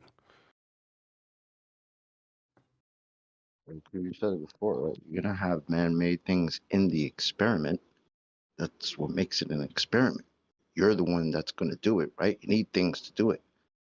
But the phenomenon that you're studying itself can't be man-made, because then you know it's made by a man. It's pretty simple. These guys, they just do this. I mean, this is the same reason they tell us now science doesn't prove things anyway, right? Because they don't have any. And they don't even understand the science that they do have. It's crazy. Hey, I got it. I'm going to take umbrage to a chat message. I usually don't do this, folks, but I want to bring this up. It's by Cosell, and you can read it up top here. Let's see if it's coming through. Yes. This is what we are learning in Chem 110 this semester. Clearly not QE scientific method. I take umbrage with that, sir. It is my scientific method. So I don't know what you're going to do. Get in touch with them and get them tight. Who is this? Evaldo J. Tro? He better start troing the line. My method. And that's it. Carry on. Almost exactly saying that they start off with a. I'm going to rephrase his point. They start off with an experiment. In other words, they'll confuse you by asking you to justify the results of an experiment. And again, you use the same moniker. What's step one? Oh yeah, observe natural phenomena. If it turns out that what they're claiming is an experiment, which is way down the line in the method, as step one, in other words, the thing that they're asking you to justify occurs only in the apparatus, and they're utilizing what they call an experiment as a natural phenomena. This includes, but is not limited to, things like Michelson, Morley, and Cavendish. Like what's the phenomena we're studying? Spinning things and weights, and what is actually occurring in nature that we're actually trying to figure out the cause of here? Torsion bar twist. Where does that occur in nature? Obviously, there's not a natural phenomenon to observe, but they've hijacked the method, called it an experiment, and then are taking some man-made gizmo and calling it a natural phenomenon that suddenly you need to science. It just simply isn't the case. So, yeah, almost exactly. I'm going to elaborate on your point and say that they take the word experiment, sort of step 3 in a very simplistic method, call it the phenomena, right? Yeah, exactly. The only time they did have a natural phenomenon, they determined that the Earth was rotating. If you think, So Hey, I'd like to that's what shout they out did with to- the natural phenomenon. I'd like to shout out. Sorry about that, Brian. I'd like to shout out a couple super chats. They might have been there for a while. I haven't checked. Sorry about that, guys. From Tony Wickham. Hey, sir, how's it going? He says a USA Senate said the other day that science is not using the scientific method at all anymore, and it's being lost in theoretical science. Really? Who said that? Was it some senator? I would suspect. Go ahead and message me that, man. I think I missed that one. And Vlad on the Flat Earth. Thanks, QE. What you do is much appreciated. You're very welcome, Vlad. All right. Sorry about that, Brian. Go ahead.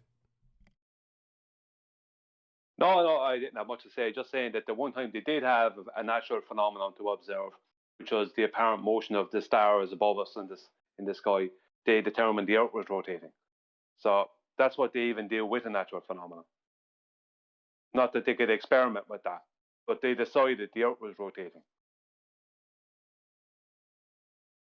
Hey, can I just add something to what basically like the super chat you just read, John? Yes, go ahead. It's funny that we go through a lot of these things with science and the scientific method because that word is being tossed around a lot now because of all the shit that's going on all over the place. I'm not going to get into it, but you know what I mean? Like, yes. involving all that shit. So that word is being thrown around a lot. And it's just funny that we talk about this all the time. It's just interesting to hear how there are some people like that guy that got shouted out that are recognizing scientific method and how, because that's what it's being used as a weapon now. It's like, oh, we have the science, so just do this because we tell you because there's science, and then they have no science for it. It's I don't know. It's interesting. It's crazy, actually, how it's being weaponized right now by clowns who have no idea what science is. In the outside, we're outside of this subject, is what I'm saying. You know what I mean? So it all relates. Yep. Yes, sir. Is that all you got? Almost exactly. Any concerns, Yep. questions? No, I'm good. Arwen. Yes, sir. Yep. No. You, sir. Any insights into the scientific method? I remember back in the day, Arwen, you had a big problem with man-made stuff within the experiment. Do you remember that? I'm not calling you out. I'm just saying I just remember it. Yeah, of course. Yes. But that's because back then I didn't really understand the spirit of the scientific method, what it was about. So I had a very materialistic view on the whole process instead of understanding like what phenomenon really is all about. So yeah, it was kind of tough to swallow it as first because it's just another way of thinking. It's like philosophy speak, but very serious, very correct, and you have to be on target with everything. But I didn't fully grip it back in the day. That's true. I remember the specific example that you brought up was a thermometer. Right. Remember that? I thought that just because you use man-made devices, man-constructed devices in an experiment, Yep.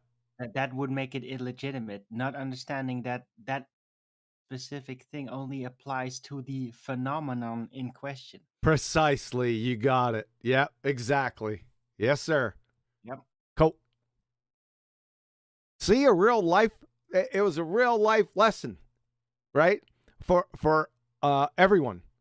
I had just briefly gone over that just a few minutes ago. That's really important. Brian.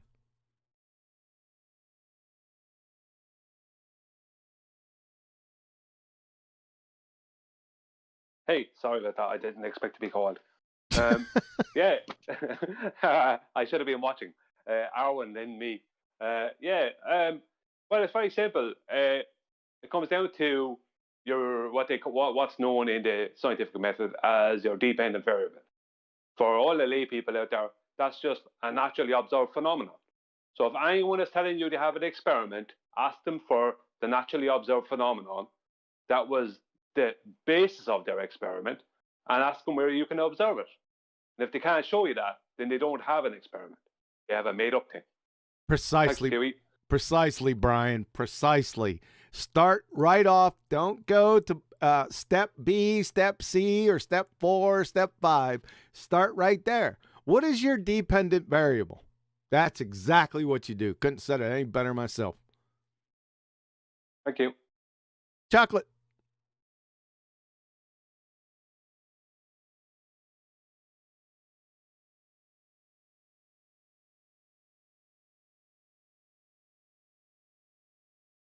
Oh, chocolate.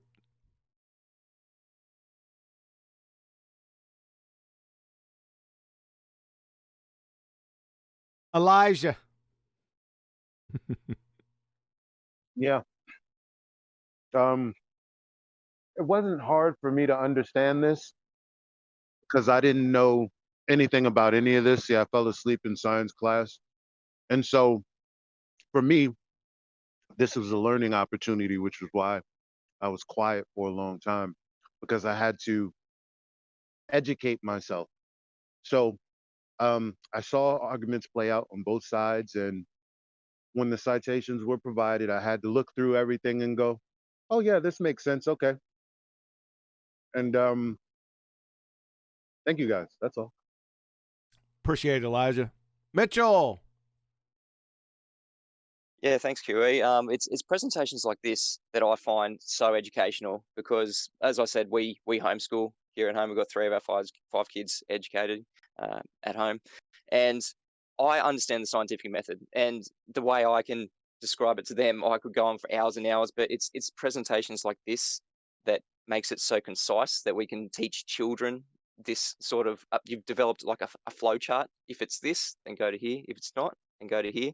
It's these concise way of putting the whatever it is that we're inquiring into, this being the scientific method, making it concise is not only good for educating children, it's good for concisely summarizing how things are not science, especially on the globe side.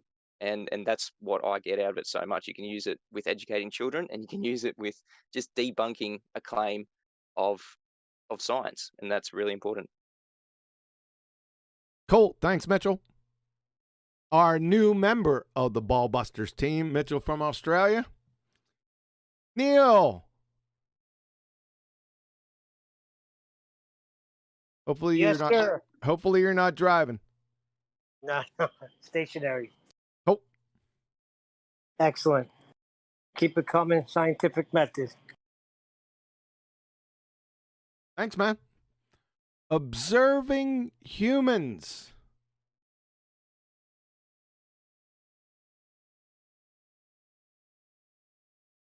Are you observing humans right now? You talking to me? No. Observing humans. He's beneath you. That's his screen name. All right. He's stonewalling us. Phoenix Rising 86. Floor is yours, sir. Questions, comments, concerns?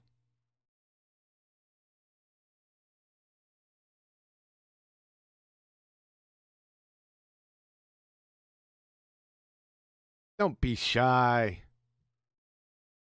Rams. Questions, comments, concerns?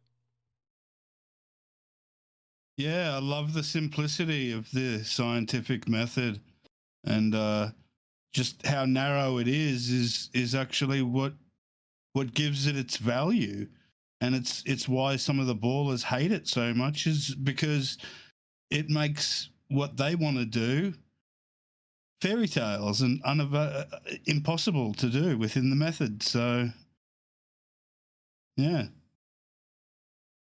So what you're saying is wear a sharp suit and ace 'em. Yeah. With QE scientific method. Yeah, QEs. That's right. Always remember that. It's mine. Thanks, Rams. Appreciate it, man. Rob. Questions, comments, concerns? Whose was it before it was yours? It's always been mine. No, because you ain't always been around. Yes, the Terminator has been brought back from the future. Well, it was Feynman's before you stole it. Feynman, he doesn't know the scientific method. You got to keep up with the numpty clips. I got it. Thank you. What? What? Yeah, yeah. Hold on. Is that Arwin going, what? We're saying something bad about Feynman? Surely not. Yeah. I mean, if it disagrees with its experiment, it's wrong. It's a great quote. Well, that part is correct. However, the preamble to that conclusion was an abject train wreck, so I had to whip him around by a short hair.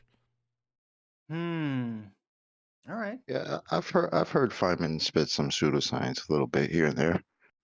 Yeah, I agree. He's not Yeah. perfect, Well, but he said some well, great things, though.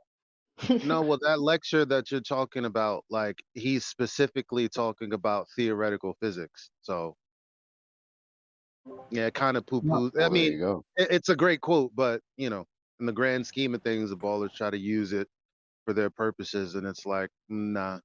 He's not talking about the scientific method. He's talking about Newton being a natural, well, Newton's laws being natural, and it's like, no. Science So philosophy is the word we're looking for. You guys, you have been keeping up with the numpty clips, man. I'm not having this. You're busted. You guys are busted, man. Huey, right? Sorry, I can't You're take old. that laugh. And you know why I figured that out? Because I ran into the numpty clip after the fact. I was arguing with someone on Facebook, and I was like, where did this come from? There's nothing about the scientific method in here. And then when I ran across your numpty clip, I was like, thank you, QE, always coming through clutch. Yeah. Just go back and watch the numpty clip. It is Foolish Decisions. That's a signature. Just go to the signature clips. It should be, I think it's on top.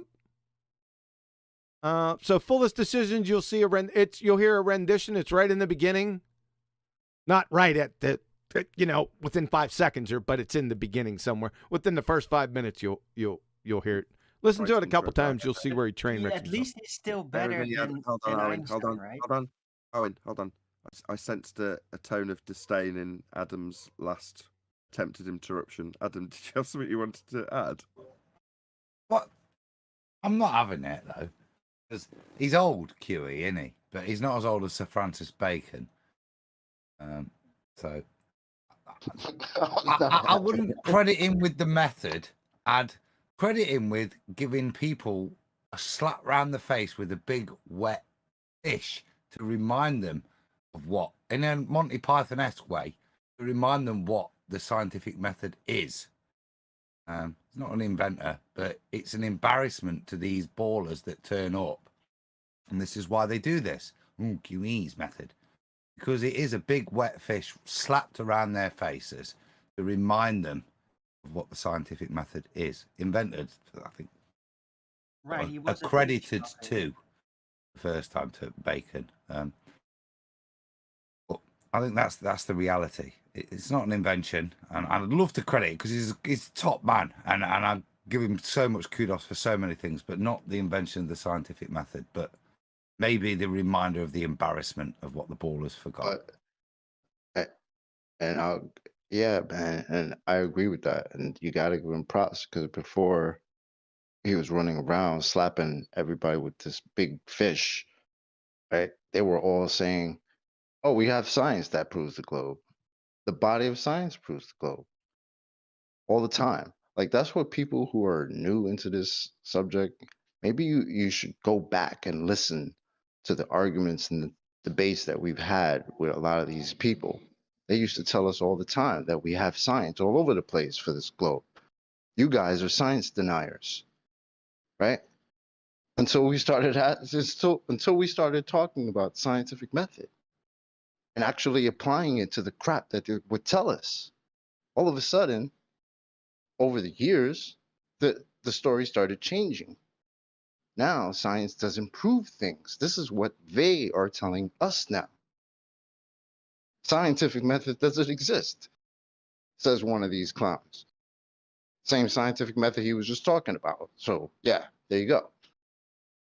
Right? So you Simon would have kicked him out of the class if he'd heard it. yeah, if you're new into this, go back and listen to the old shows, old Flat Earth debate, right? Listen to what they used to tell us all the time. And now it's changed. And that's because QE came in and brought this scientific method to the forefront. So it's the sickest weapon because it's established already. It's the scientific method. This is what they told us they have. They no longer have it. And that's awesome. So just listen to them. They're stumbling all over themselves to tell us how science doesn't prove things anymore. I'm done. Cool. It doesn't prove anything unless it proves the globe, right? That's category error. Yeah, but that's what they do. Well, like we've said from the beginning, when I first came out here, I heard it over and over and over again. We've gone over and over and over this many times that more or less, if you believe in the flat earth, then you must deny all of physics and all of science.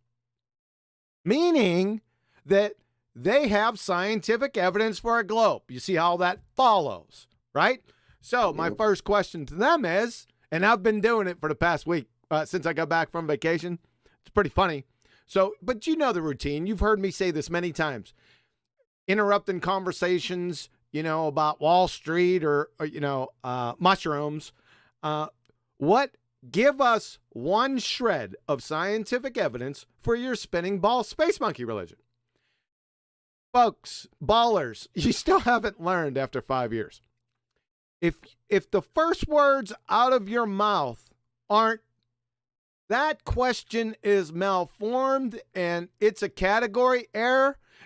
And if those words don't come out of your mouth and then you start trying to think of a natural observed phenomena, you just compromised yourself as a science illiterate. Because whether the earth, yeah, you like that, huh? It's really good. Because like we already went over in the presentation, remember the algo, right? Is it natural? Yes or no? And then the second part of that question is it a how, why question, cause and effect question, or a what is question? Whether the earth is flat or a sphere is a what is question. It can't enter the scientific method. You see the trap close. So, Uh-oh.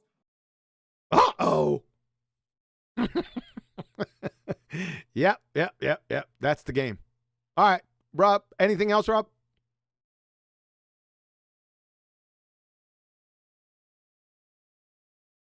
Hey, Rob's stonewalling us again. I'm good. All right, thanks, Rob. We got Scrat. It's flat. Hey, listen, we haven't talked in a while. He always has great questions, doesn't he? Scrat. It's flat. Floor is yours. Hey, thanks. Well, to be honest, I don't ever remember learning this stuff in school. Maybe because I just never paid attention in school. But I actually love this because whenever when I'm debating people, when they bring up science, I say, okay, what's your observed phenomena? And immediately I'm not going through that. What, you're not going to pull QE stuff on me? See? I said, well, you claim science. See, you ain't going to say that louder again. What? I'm not going to. Wait, which part? I'm not going through QE stuff. See, it's mine. Well, I know. That's what they've been saying. It's yours and Nathan's too. Yep. It's both of ours. Nathan got a little piece of the action down there. I don't want to close the door on him totally. A little? Well, I just got one question. When exactly was the scientific method actually established? Or, set in stone as this is the scientific. When did that happen? It was codified by Sir Francis Bacon. However, about 1,000 years before him, there was a gentleman. Damn, I can't. Names on the tip of my tongue. I'm terrible with names. It was a gentleman right around Al-Biruni's time over in that part of the world that first wrote down more or less the empirical nature of scientific investigation. I'll get you that name. Just remind me. All right. Okay. Can I give the baller answer? Go ahead. It was the well, about QE is the reincarnation of himself 1,000 years ago, so it was actually QE. Yeah, that's the correct answer. Were you talking about Socrates? Not so. No. It was. I think it was. You guys are gonna force me to go find out. John Cunningham. Epicurus. It wasn't Epicurus. No. Plato. Wasn't Plato. No. It wasn't a philosopher. But when was Bacon around? Bacon 15, if I'm not mistaken, 15, 16, 1700. I don't. I have to look it up. I can't remember. As long as swine. As long as swine. Within the timeline of him having enough primary source evidence to think he was real and things like that. Let's put it that way. Oh, I got another one. I got another super chat from Tony. Thanks, Tony. Go on, sorry, John. Yeah, just one quick super chat from Tony Wickham. Chocolate nailed it. He don't melt, this guy. There you go, Chocolate. All right, good looking out, Tony. I don't know what you nailed because I didn't look at it. My fault. A little late on. When I referenced his super chat earlier. Oh, with the scientific method, the guy, the senator, all that. So I want to cite Chocolate. I shouted out Epicurus, and there's a reason for me. It comes from Wikipedia. There's a couple of quotes that I think. It's Al Hazen. Who? Like Al-Biruni. Al Hazen. Hands up, who's never ever heard of that name before? Sounds like a '60s country and western singer to me. I didn't even get to look it up when I was typing the scientific method in. I remembered his name that came back to me. So Al Hazen. 1 second. I don't think that's his correct name. I call him Hazen. Hold on a second. Are you sure it's not Al Hazan? Yeah. Oh, jeez. Okay, that sounds more familiar. Oh, that did it for you. So I'm lying. Yeah, no, not at all. Yeah, Al, like he said, Al Hazin. Yeah, that's the name. So if you guys want to look it up, it's like Al Bubby Baruni. This one is Al Hazen.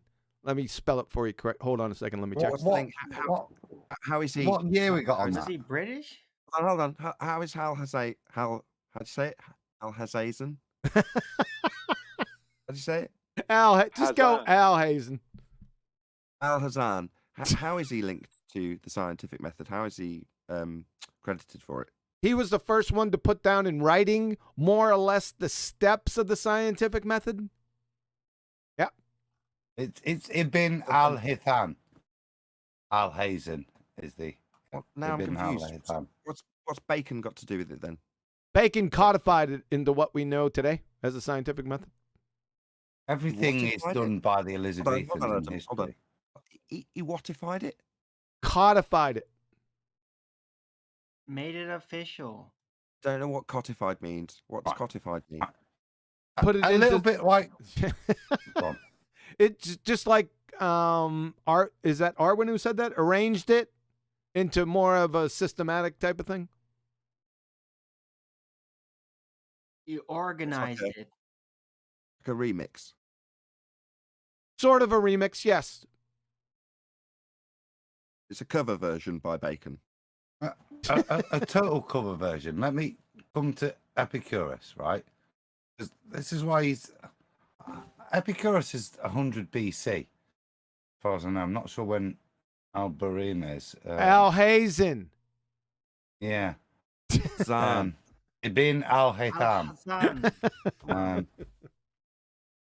1320s. So, kiss my chuddies. What chuddies? What the hell are chuddies? I got 1400 years on you. Did you say? Did you say 13 something? We got what primary 13, source? It's saying. What was it saying? It's 13. What primary sources have we 850. got? 8801. 801. Oh, even better. What primary sources have we got for Al Hassan? There's definitely primary sources for him. I can't give them to you right now, but there definitely is. See how QE popped the mic then with his enthusiasm. Oh, definitely primary sources. Sorry, popping the mic. Oh yeah. Oh yeah. Go on then. What are they? It's Middle Ages anyway. This anyway, Epicurus. These are the bit I just want to. For me, it's fundamental because a lot of the scientific method comes from Greek logic, and so Epicurus. I'll just quote from Wiki. In his work, Epicurus laid out the first rule for inquiry in physics: that the first concepts be seen, and that they not require demonstration. And old school, but I think that fits with what we're saying. His second rule for inquiry was that prior to an investigation, we are to have self-evident concepts, so that we might infer what is to be expected and also what is non-apparent. That's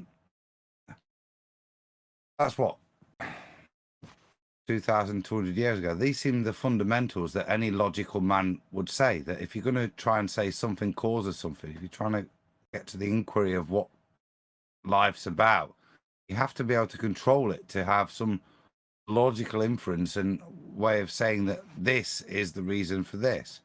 I think fundamentally the one is Epicurus's first rule, that in physics that the first concepts be seen, which, as I'm aware, is another way of saying that word I hate saying, phenomena.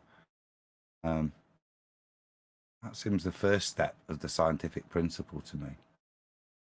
That's fine. I could roll with that, man. It's not a biggie. I'd like to see the primary documentation for that. Me too. I knew you would. Primary source evidence, please. Shout out to Lumpy Gas in the Vacuum. QE, thanks for teaching. You're very welcome. So, anyone want to comment on Epicurus, or can we move on from here? I guess we can move on from here. Is that all you got, Scrat? Yeah, pretty much. Thanks. Thank you, man. Stacy B. You were right, QE. It's always a good question, isn't it? Yeah, he does. He just has good questions. Right? Thank you. Yep. Stacy I just wanna B. learn. What's up, girl? Stacy. You've been waiting. I know you have been waiting. Let's go. Give it to us. We'll come back to you then, Stacy. Get your act together. Tell Jedi to formulate at least a half-decent question. Oh, you know what? Speaking of you, Stacy, I knew there was something. There was something I heard a hangout with you on. I don't know how long ago it was. It was on Spurs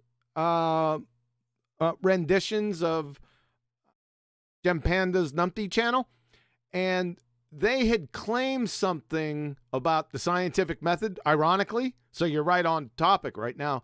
And you said that you were going to ask QE about something that they told you. I can't remember what they told you. So, and you said you're going definitely to talk to QE about it. So I want to know what that is. So we'll probably have to get back to that. You guys don't let me forget that. So we'll roll back to Stacy here in a few minutes. Sugar Cookie, you want to know, you had a lot of questions. Of course, there weren't about the scientific method. Yeah. Adam did just bring up some logical stuff. So I thought that would kind of be helpful to kind of differentiate and explain at the same time. Okay. Okay, go, so go ahead. Go ahead. You're cool. no, Go I ahead. was gonna say, love your show, first time caller. Cool. But listening for years. So yeah. So as far as the logical argument goes for, say, like the black swan. Mhm. Pardon me, I'm a little bit nervous. No, that's okay. Take your time. So you have the logical argument, and I know it's a logical argument isn't necessarily the same as a scientific proof. I got the logical argument on screen for everyone to see. So, yeah, yeah, this isn't a hypothesis. So, go ahead. I'll let you go. Sorry to interrupt. Okay, so for the black swan, so I believe that starts off with if 1.22. No, it's if P then Q, not Q, therefore not P. Right, The so argument is I'll give you the whole argument so everyone's on the same sheet. Yeah. Yes, please do. Yep. If the Earth is a sphere with a radius of 3959 miles P, then every horizon distance measurement must be no more than 1.225 times the square root of the observer's height in feet Q, not Q because the horizon distance is greater than 9.41 miles. Therefore, not P. The Earth is not a sphere. Okay, so the if is the radius. Is that Yep. right? Yep. That's one of the conditional premises. Yep. Okay, so if a Glober was to figure out a different number from that, and I understand that that's an average. I'll take this, John. Yeah, go ahead, take it, Adam. You can squash it quick. Sorry, Sugar. Please finish your question. But Yeah. So I think, from what I'm thinking, is the outcome of the argument almost debunks the if, because it either increases the sphere or it's not. So you know what I mean? So I'm trying to figure that out. The logical syllogism that's there, and maybe a little niggle in the back of your head, because it's not true. We should finish the statement with the Earth is not a sphere of, at least from the Black Swan photo, at least a sphere of no less than 250,000 miles R value. That's what we can say from the logical syllogism of just the Black Swan. But point being is, it's not a sphere, is it? Stop it. How big do we have to make it to disprove your paradigm? Yeah. Suddenly, the Earth is as big as from here to the moon in half its width. Yeah. So there's a level of secondary logic you have to apply to the statement Earth is not a sphere, that you kind of logically know, okay, yeah, maybe I can't prove that the Earth is not a sphere from the supposed and presupposed size from here to Jupiter, for example. I'd need another photo for that, of which we've got some. But I think within that, but the logic is it absolutely destroys the geometry of the presupposed bit, and that's the first part.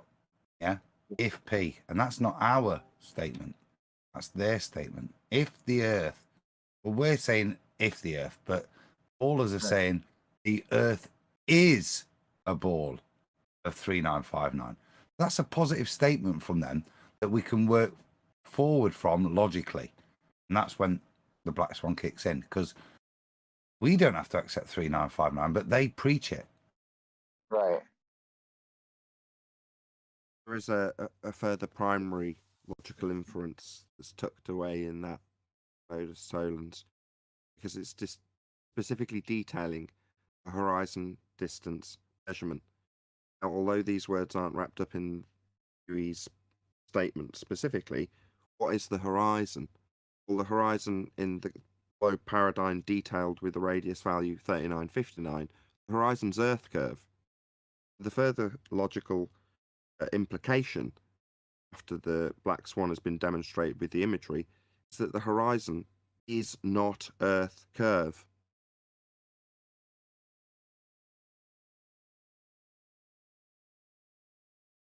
Cool. Sugar cookie? Yeah. There's further logical inference from that. If it's not Earth curve, And the only logical inference for Earth, a horizon, as we see it, is that it's a creation of perspective and optical dissolution, or the point you can no longer resolve anything on a flat plane. I understand And that. the last sentence was the most important one. I'm sorry. The logical influence refers to that all of that can apply perspective, the way we understand it, and every other function that we observe optically is on a flat plane. No other way to logically infer anything. If you want to put a positive statement about what the shape of the Earth is, the nature, and logically you can state that because we understand perspective and how it works on flat planes. And when we observe stuff, it fits and matches perspective on a flat plane. Sure. Yeah, that's definitely above and beyond what the statement is, though, right? Well, that's application of logic, yeah. But that's just modus tollens with regards to destroying the positive statement from ballers that we live on a ball of radius 3959. Okay. Is correct though.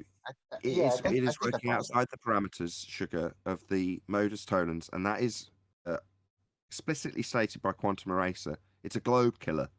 However, it is not in any way unreasonable to take the next logical inference from that, which is that the Earth must be flat, based on what we know about perspective, which is what I'm just reiterating Adam's point that he said was the most important point.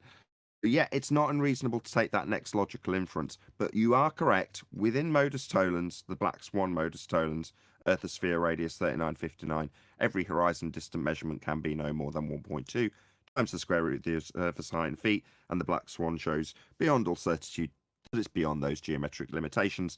Therefore, the Earth is not a sphere of radius 3959, and the horizon is not Earth curve. I hope that's the most concise summary of that argument to make it make a bit more sense in that regard. Hope that helps. Yeah, it does. I'm just trying to. I have another question, but I appreciate that. Thank you. No, go ahead. If you've got another question, feel free. Yeah, go ahead. You got a question concerning Black Swan, Sextant, and Alice and Bob, my favorite. Go ahead with the Sextant. Yeah. Okay, so I think okay, so the sextant. So I don't know how to compare the two from going from Black Swan to the year of the sextant from 10th Man. What is there a logical statement in the sextant argument, or is it a scientific one? I'm just trying to figure out how to wrap my mind around that. It's a measurement. It's you a can't geometric use it. assertion. Oh, hold on a second. Let Nathan go ahead and take this one. It's. I'm going to lean on Brian's point in this regard. Once you've made a dip correction, making a purely geometric assertion, the tool deals with straight lines. Okay. Well, what's the rebuttal to the black swan? We don't have a geometric horizon. Why would you expect to see physical geometry? The horizon's not the geometric horizon, etc., etc. It's refracted. Right. All of those things fly in the face of how the sextant works and operates, taking a geometric measurement of a straight line. I think they don't have on a sphere anymore, because their response to the black swan is what? Well, it's a bent line, refracted. Don't have any straight lines. We've got atmosphere. We wouldn't expect to see the geometric horizon. Well, it's a geometric tool. End of their discussion, because what are they going to say? Oh yeah, we get a straight line by just looking at the horizon and knowing it's flat. That was the last response we got. We all laughed because, well, no, you've just told us for 21 straight months that it's refracted. Unfortunately for you don't have a straight line, precisely what the sextant uses. So does that, I think the problem that I run into is with the sextant question is spherical geometry. And where it goes back to geometry where you can't have angles without straight lines. And that goes back in, I mean, I don't know, it's kind of a weird play on words, but it's a circular, to me, it kind of goes in a circular argument anyway. to back to, well, if, I mean, I don't know where the dip correction comes from.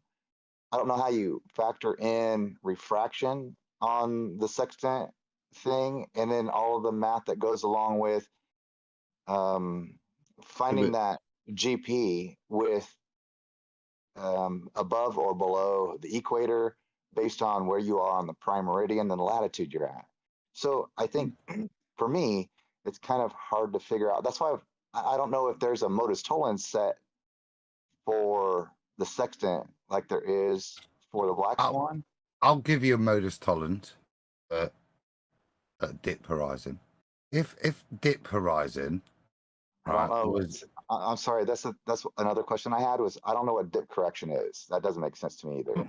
Okay, let me try and field this before Adam does. Then, Adam, you go next. So, dip correction when you're talking about a sextant is merely a height correction.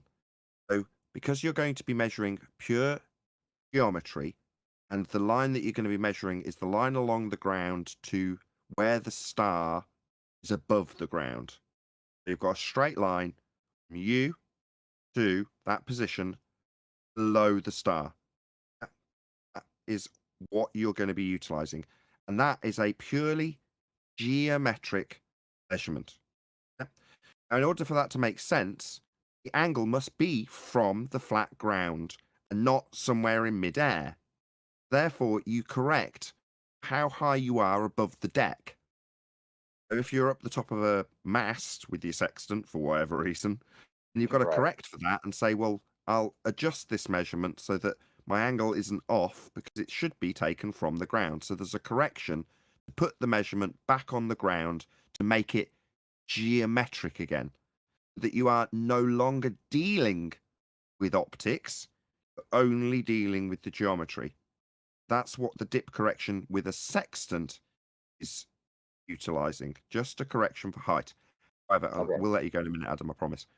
On a globe, we've got a dip measurement that's made by Alberuni when you take a 90 degree to your position. In other words, the zenith is a straight line down through your head through the ground. Well, you can get a straight line from that. 90 degrees to that position where you stand at your zenith would give you 90 degrees. Now, if you're up a mountain, like Alberuni was, you're looking at the horizon, you can infer that whatever the horizon is below that 90 degree line that you've drawn at your zenith, that's the dip that you're going to be measuring. What globe anti-flat earthers do is they convolute the two. For a sextant, it's merely a height adjustment. For Alberuni measuring R, it's a measurement from a 90 degree measured from your zenith to the horizon measured as a dip, then later derive R from. They're two different things. They get convoluted between what's actually happening when you use a sextant when you're dealing with an anti-flat earther. And I hope that helps.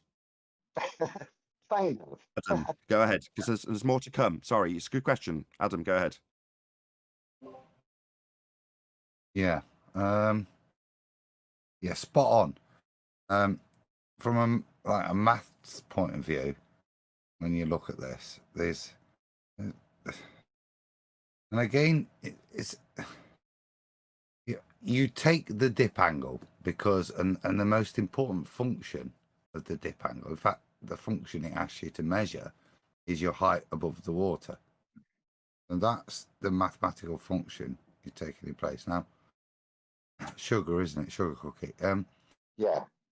If I was to stand at the same point on the same day in exactly the same place, but different atmospherics, and I was to align my sextant to the horizon, and it's a cloudy day, and I use the horizon, will it align my sextant?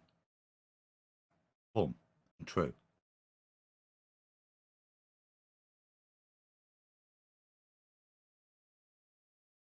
I'm sorry, it sounds like you're cutting out. It was a question. Sorry. On a cloudy day, if I use my sextant and I've got a reduced horizon, will that horizon still be level and true and plumb square to where I am? Can I use the sextant on that day? I mean, does that matter? Yeah, you can. It does. It works. And if it's a clear day, and I can actually, from my perspective, see further, and I align to the horizon there with my sextant, will that be plumb and true? Well, you're still looking at the horizon either way, right? Or suddenly I can see a lot further.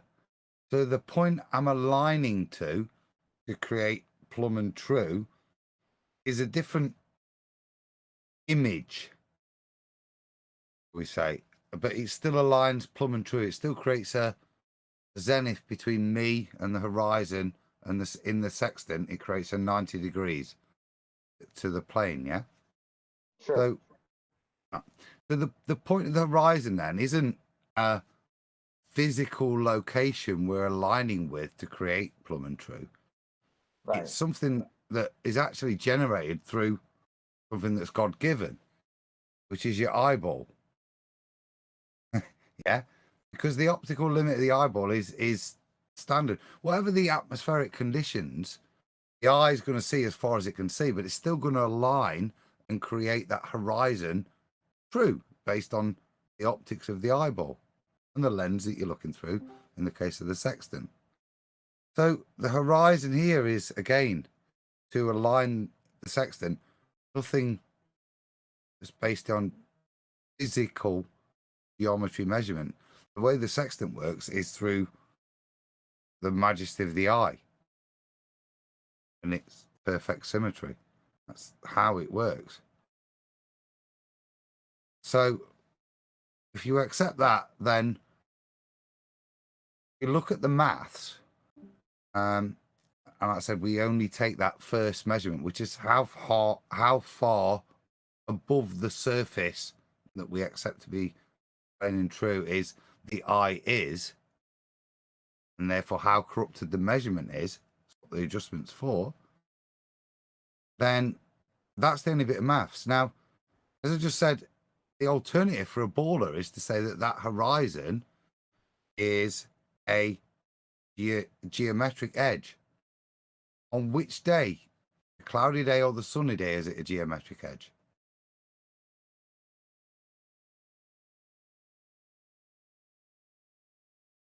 Okay, so a couple of questions. Thank you for that. Dip angle is just, to me, it implies curvature, but it doesn't. Am I thinking of this to get rid of that thought? Am I thinking just instead of standing at the top of the mast on the boat, just be at the water level? Then you don't have a dip angle, right? Correct. Okay. Yeah, that's what it's doing. It's basically putting your eye line in the water as opposed Right. to on top of the boat. Gotcha.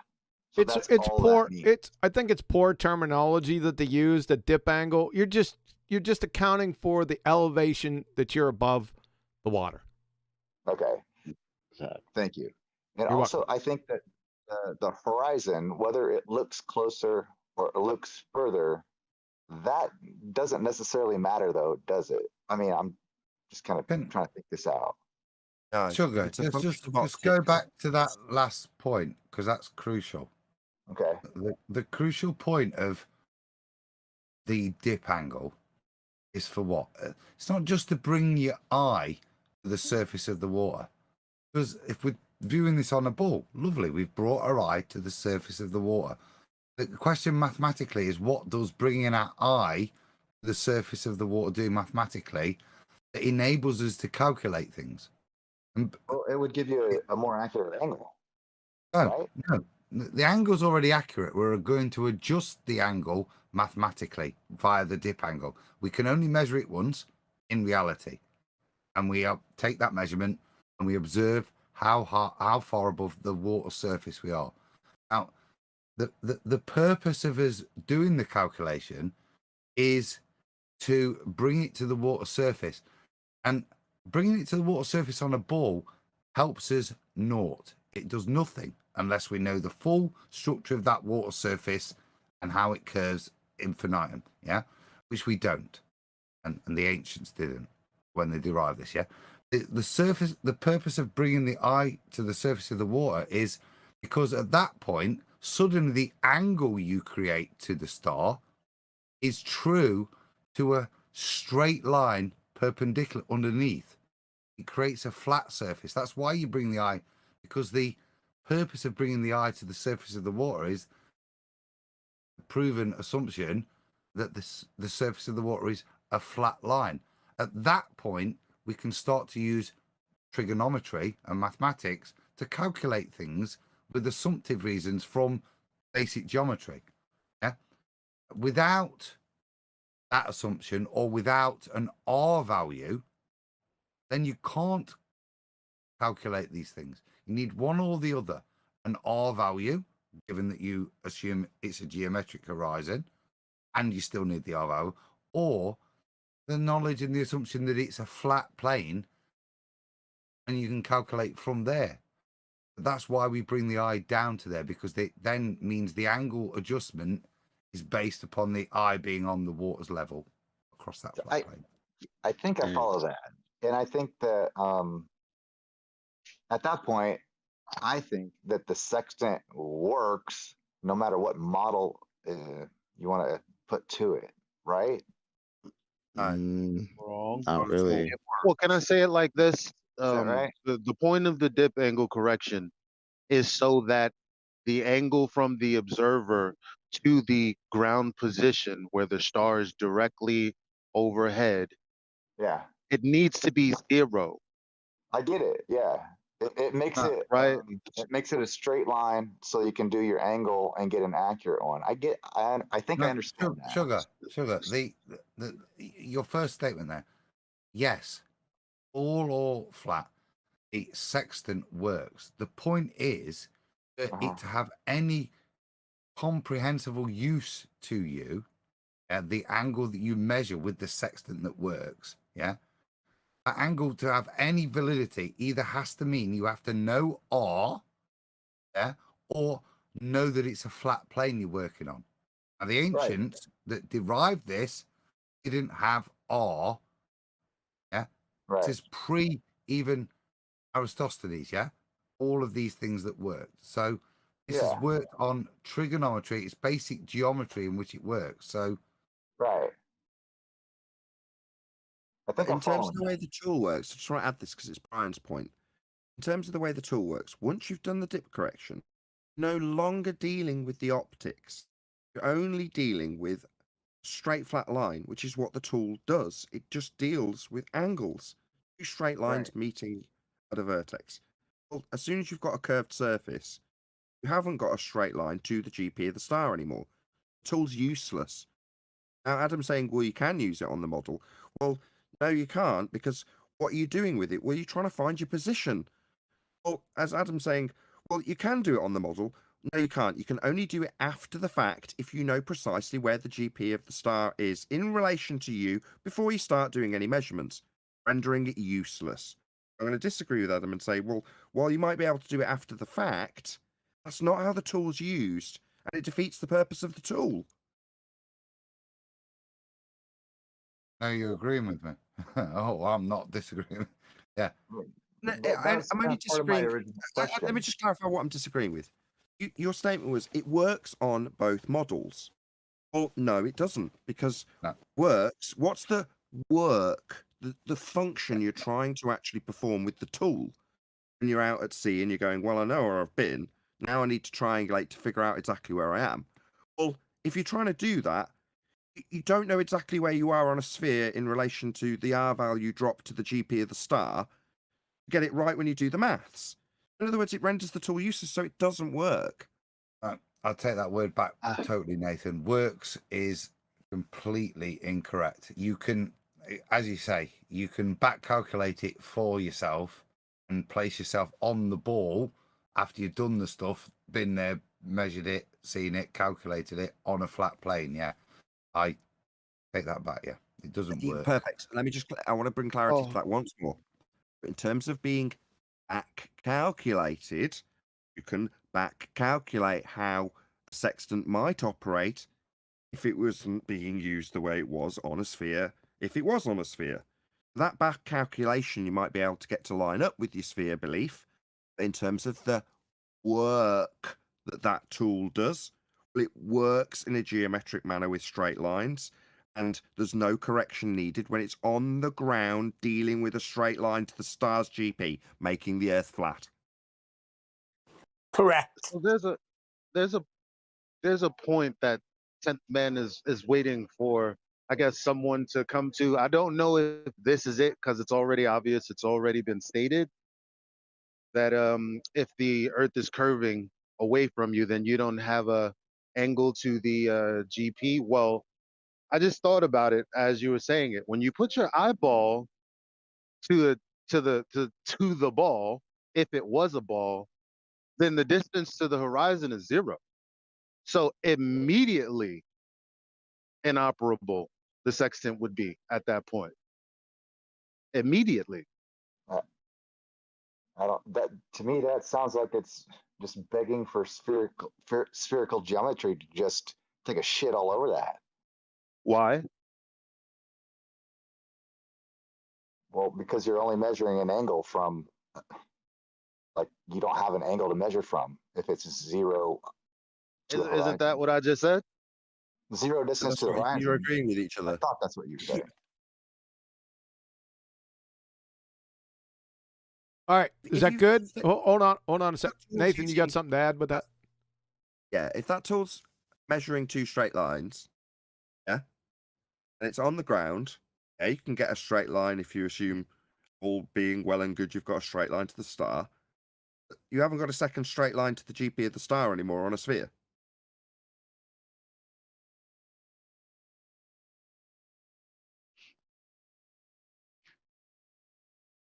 Tool fails completely and utterly on a sphere. There's no other way around this. Yeah. You don't have any line, any second line. You don't have the corner pocket. The way to kind of visualize this is if you're at the North Pole and you're looking at a star that from your viewpoint is 45 degrees, yeah? If you draw that across, then it should, what? If it was 90 degrees, it'd draw down on that ball to the equator, wouldn't it? So it should draw down somewhere halfway between the North Pole and the equator. Now, actually straight line down from your star to intersect with your ground. But you've previously defined the x-axis by your sextant and your optical way of defining straight and level, plumb. Yeah? Now, you then look at that triangle. Suddenly, your triangle has 2 options. It either goes straight through and doesn't intersect with the GP of the star, or you have to redraw your position from you on the ground to the GP, which was previously a straight line, 0 degrees almost, yeah. But suddenly it now becomes more obtuse than that and cuts down through the supposed ball Earth, therefore negating the measurement you've just took to the star, because you took that star from a flat point. So you completely bastardize and pervert all the maths that you've just taken and validated by using the sextant with a straight line, to then put it in a different place, draw a straight line down to it on a curved surface, replace it, which means the initial line is totally invalid. It's paradoxical. I'd call it Darwin's equivalent. It'd be 10th paradox. Because it is that. It's circular logic again on the same way. No offense, but that confused the shit out of me. I need a diagram to kind of show you what you have to do. You keep moving the triangle. You flick it between being flat based on the sextant and angled down to the GP position based on drawing a straight line between the observer and the altered GP position because of drop. Yeah, so the angle moves. But you've defined your previous angle based on it being this angle, and you move it to a new GP. and therefore it removes the angle of straight because you're on a ball. I need pictures, but hopefully people can comprehend that. And it's paradoxical I think in the we're getting a measurements. little more into the weeds than my original thought was. My brain's hurting. But Listen, a damn thing can't work on a sphere. End of story. Works on a flat Earth. You Yeah, just no, gotta imagine I it. think I understand that part. I guess it was also kind of like a segue in between the black swan question that I had, where there's a logical argument to that. And what is the logical argument for the sextant? Is there a modus tollens for that, or is it kind of Why a do you deep want to wrong? make it an argument when it's just a measurement? All you got to do is know how to use the sextant, and then you do the measurements. There kind of is no argument. You could make one up. I would was say that the very Hold on. existence. You can I'm sorry, I easily was under the formulate it into impression a that logical consistency. There's no issue. Just it hasn't been done yet. Yeah. Somebody will, and their name will get attributed to it when they do.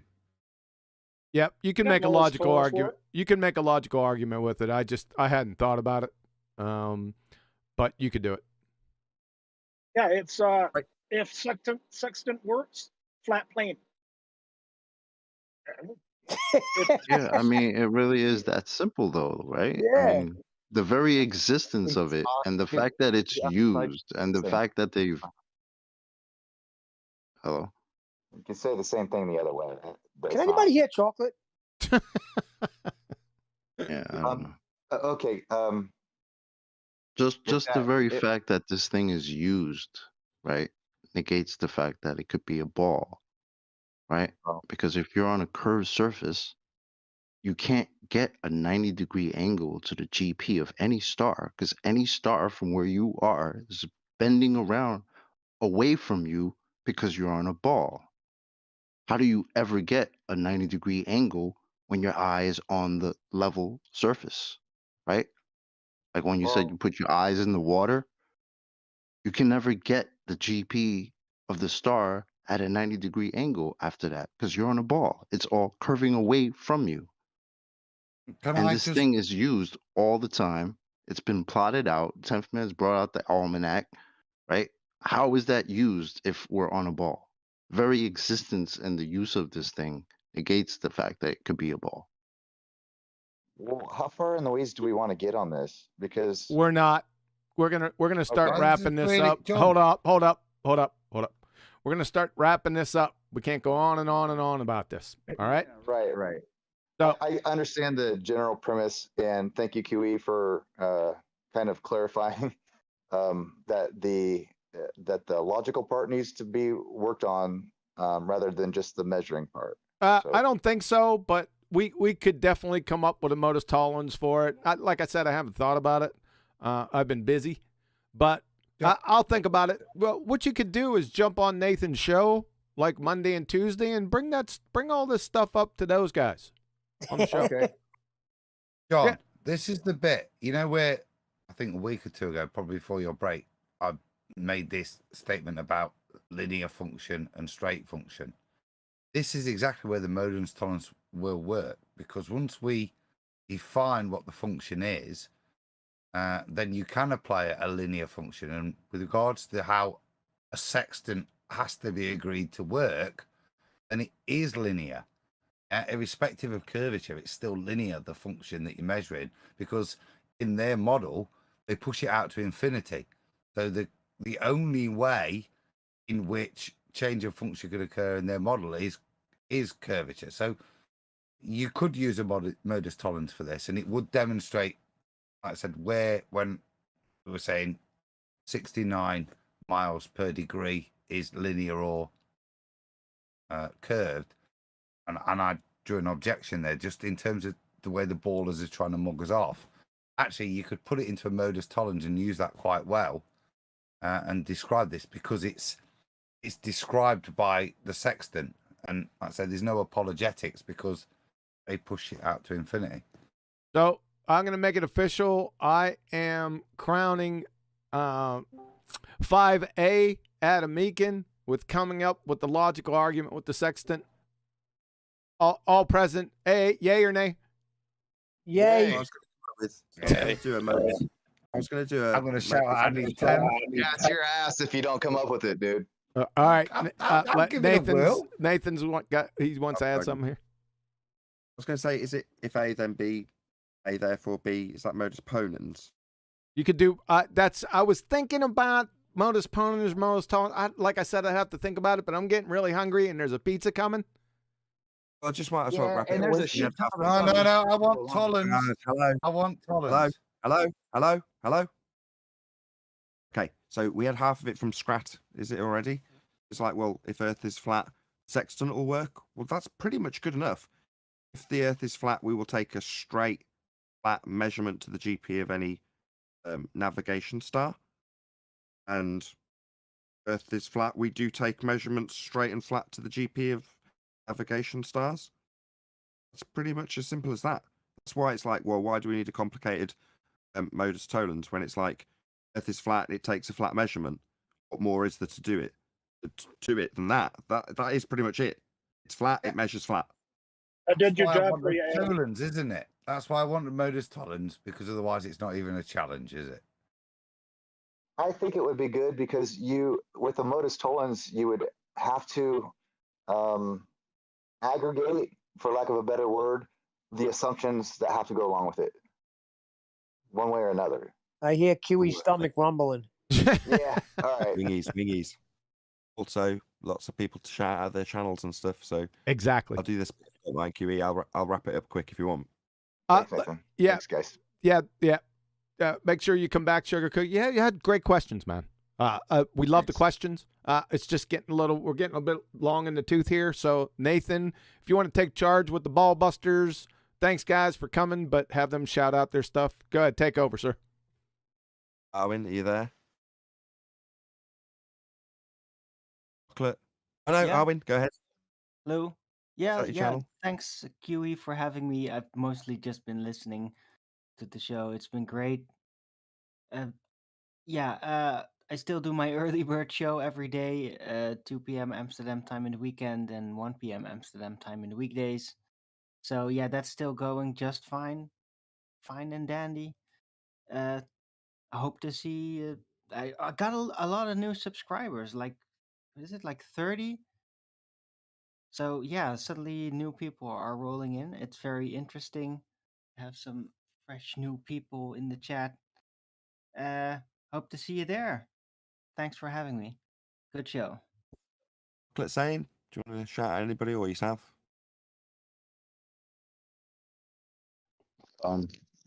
Yeah, Kiwi, good presentation, good show, fellas. Shout out to Ballbusters. Shout out to your show, Nathan. Flat Out Debate. Shout out to Mitchell, new Ballbuster. I guess I'll shout out my channel, Chocolate Saying. Got a couple of, some hip hop. Got some music on there if you want. So check it out. Cool. Thank you very much. Eli, did you want to? Yes, Go ahead. yes, actually. So I don't have a channel as of yet, but if you have any questions and it's late in the hour for you, but you want someone to talk to, you can go over to 24/7 Flat Earth Discord, or you can look up the YouTube 24/7 Flat Earth Discord live, and it'll take you there. Any questions you have, you can ask them there. Thank you. Oh yeah, big shout out 24/7 Flat Earth Discord. Mitchell, you around still? Still here, guys. Thank you for having me. It's been awesome. My Flat Earth School sessions run daily, Monday to Friday, 3 p.m. Central, 9 p.m. UK, 6 a.m. Australian. Yeah, try and catch you if you can. Looking forward to see you guys. I'm going to come back to Quantum Eraser last of all to shout out numpty clips and stuff. But Adam, shout outs? Yeah. Yes, I've really enjoyed tonight. It's been a good, outside of the bit we all kind of know, I've really enjoyed the banter. Nothing like a man proving that he's a man of his word, is there? And I think at the beginning, a couple of hours ago, John said to Mitchell, Let me give you a spanner. So you can spam the chat at the end of this. Nathan, you leave over. And as proven, Mitchell is. Hold up, Adam. Adam, hold up. Nathan, you're echoing through your mic, man. There you go, Adam. Go ahead, say it again. Just to say that, as proven, and just to welcome Mitchell, of a man of his word. Nice to see you sticking it out there, and that's what I want to just say. Look, no channel to shout out. Best channel out there, like through the week, I think is there. There's no argument. There's no banging your head against the wall with ballers and that. It's just like the obvious there. And if you've got a point to make, I'm sure Mitchell would address it. And there was a couple of muppets tonight with no points, which probably if you kind of make those points not worth addressing, but actually bring stuff, whether even if it's, you know what I mean, not a ball earth argument, but as a flat earth argument where you don't understand something. I'd love to sit in chat and love to address it. And yeah, shout out Mitchell. I'm really enjoying the school, and it's a really nice. In the old days, we used to have a TV Times, which would be you bring out a little magazine, because we in the UK, John, we only had four terrestrial channels. So there'd be a little magazine that come tell you what was on each week. And I think most flat earthers have their own version of that. And a few weeks now, but I mean, we call that a TV guide. Yeah, perfect. That's what I mean. It's part of that. Then Mitchell is already installed in part of my flat earth guide, in terms of viewing. And yeah, I'd recommend it to all of you guys. So yeah, shout out. Right. Thanks, Adam. Appreciate it, man. I'll do one last shout out to all the Ballbusters and my show that's running. QE, can you plug your numpty clips? Yeah, first off, I'd like to say welcome to our newest member, Mitchell from Australia. Well, these guys, good luck. No, you'll fit right in, man. You rock on. Yeah, with the numpty clips, they're slowly coming to an end. I'm getting sick of doing them. I think there's plenty of them there, to prove the flat earth. They're slowly becoming my #1 flat earth proof. You got a couple more, 1, 2, 3, 4, maybe 5 or 6 regular ones, and then we're going to go off with a bonanza of signature numpty clips, like a whole month, one after the other. So hold on to your hat. Nathan, sir, take us home. Perfect. With that, another massive thank you to all of today's Ballbuster crew. And of course, a massive thank you to all of you in the audience for smashing the super chat, liking, commenting, sharing, subscribing. There's also a brand new Flat Earth Debate uncut and after show going out on my second channel, which is Nathan Oakley. So be here or be sphere for brand new Flat Earth Debate uncut and after show. I will spam the link in the chat. A massive thank you, of course, to Quantum Eraser for hosting Ballbusters. We'll see you all in the next one.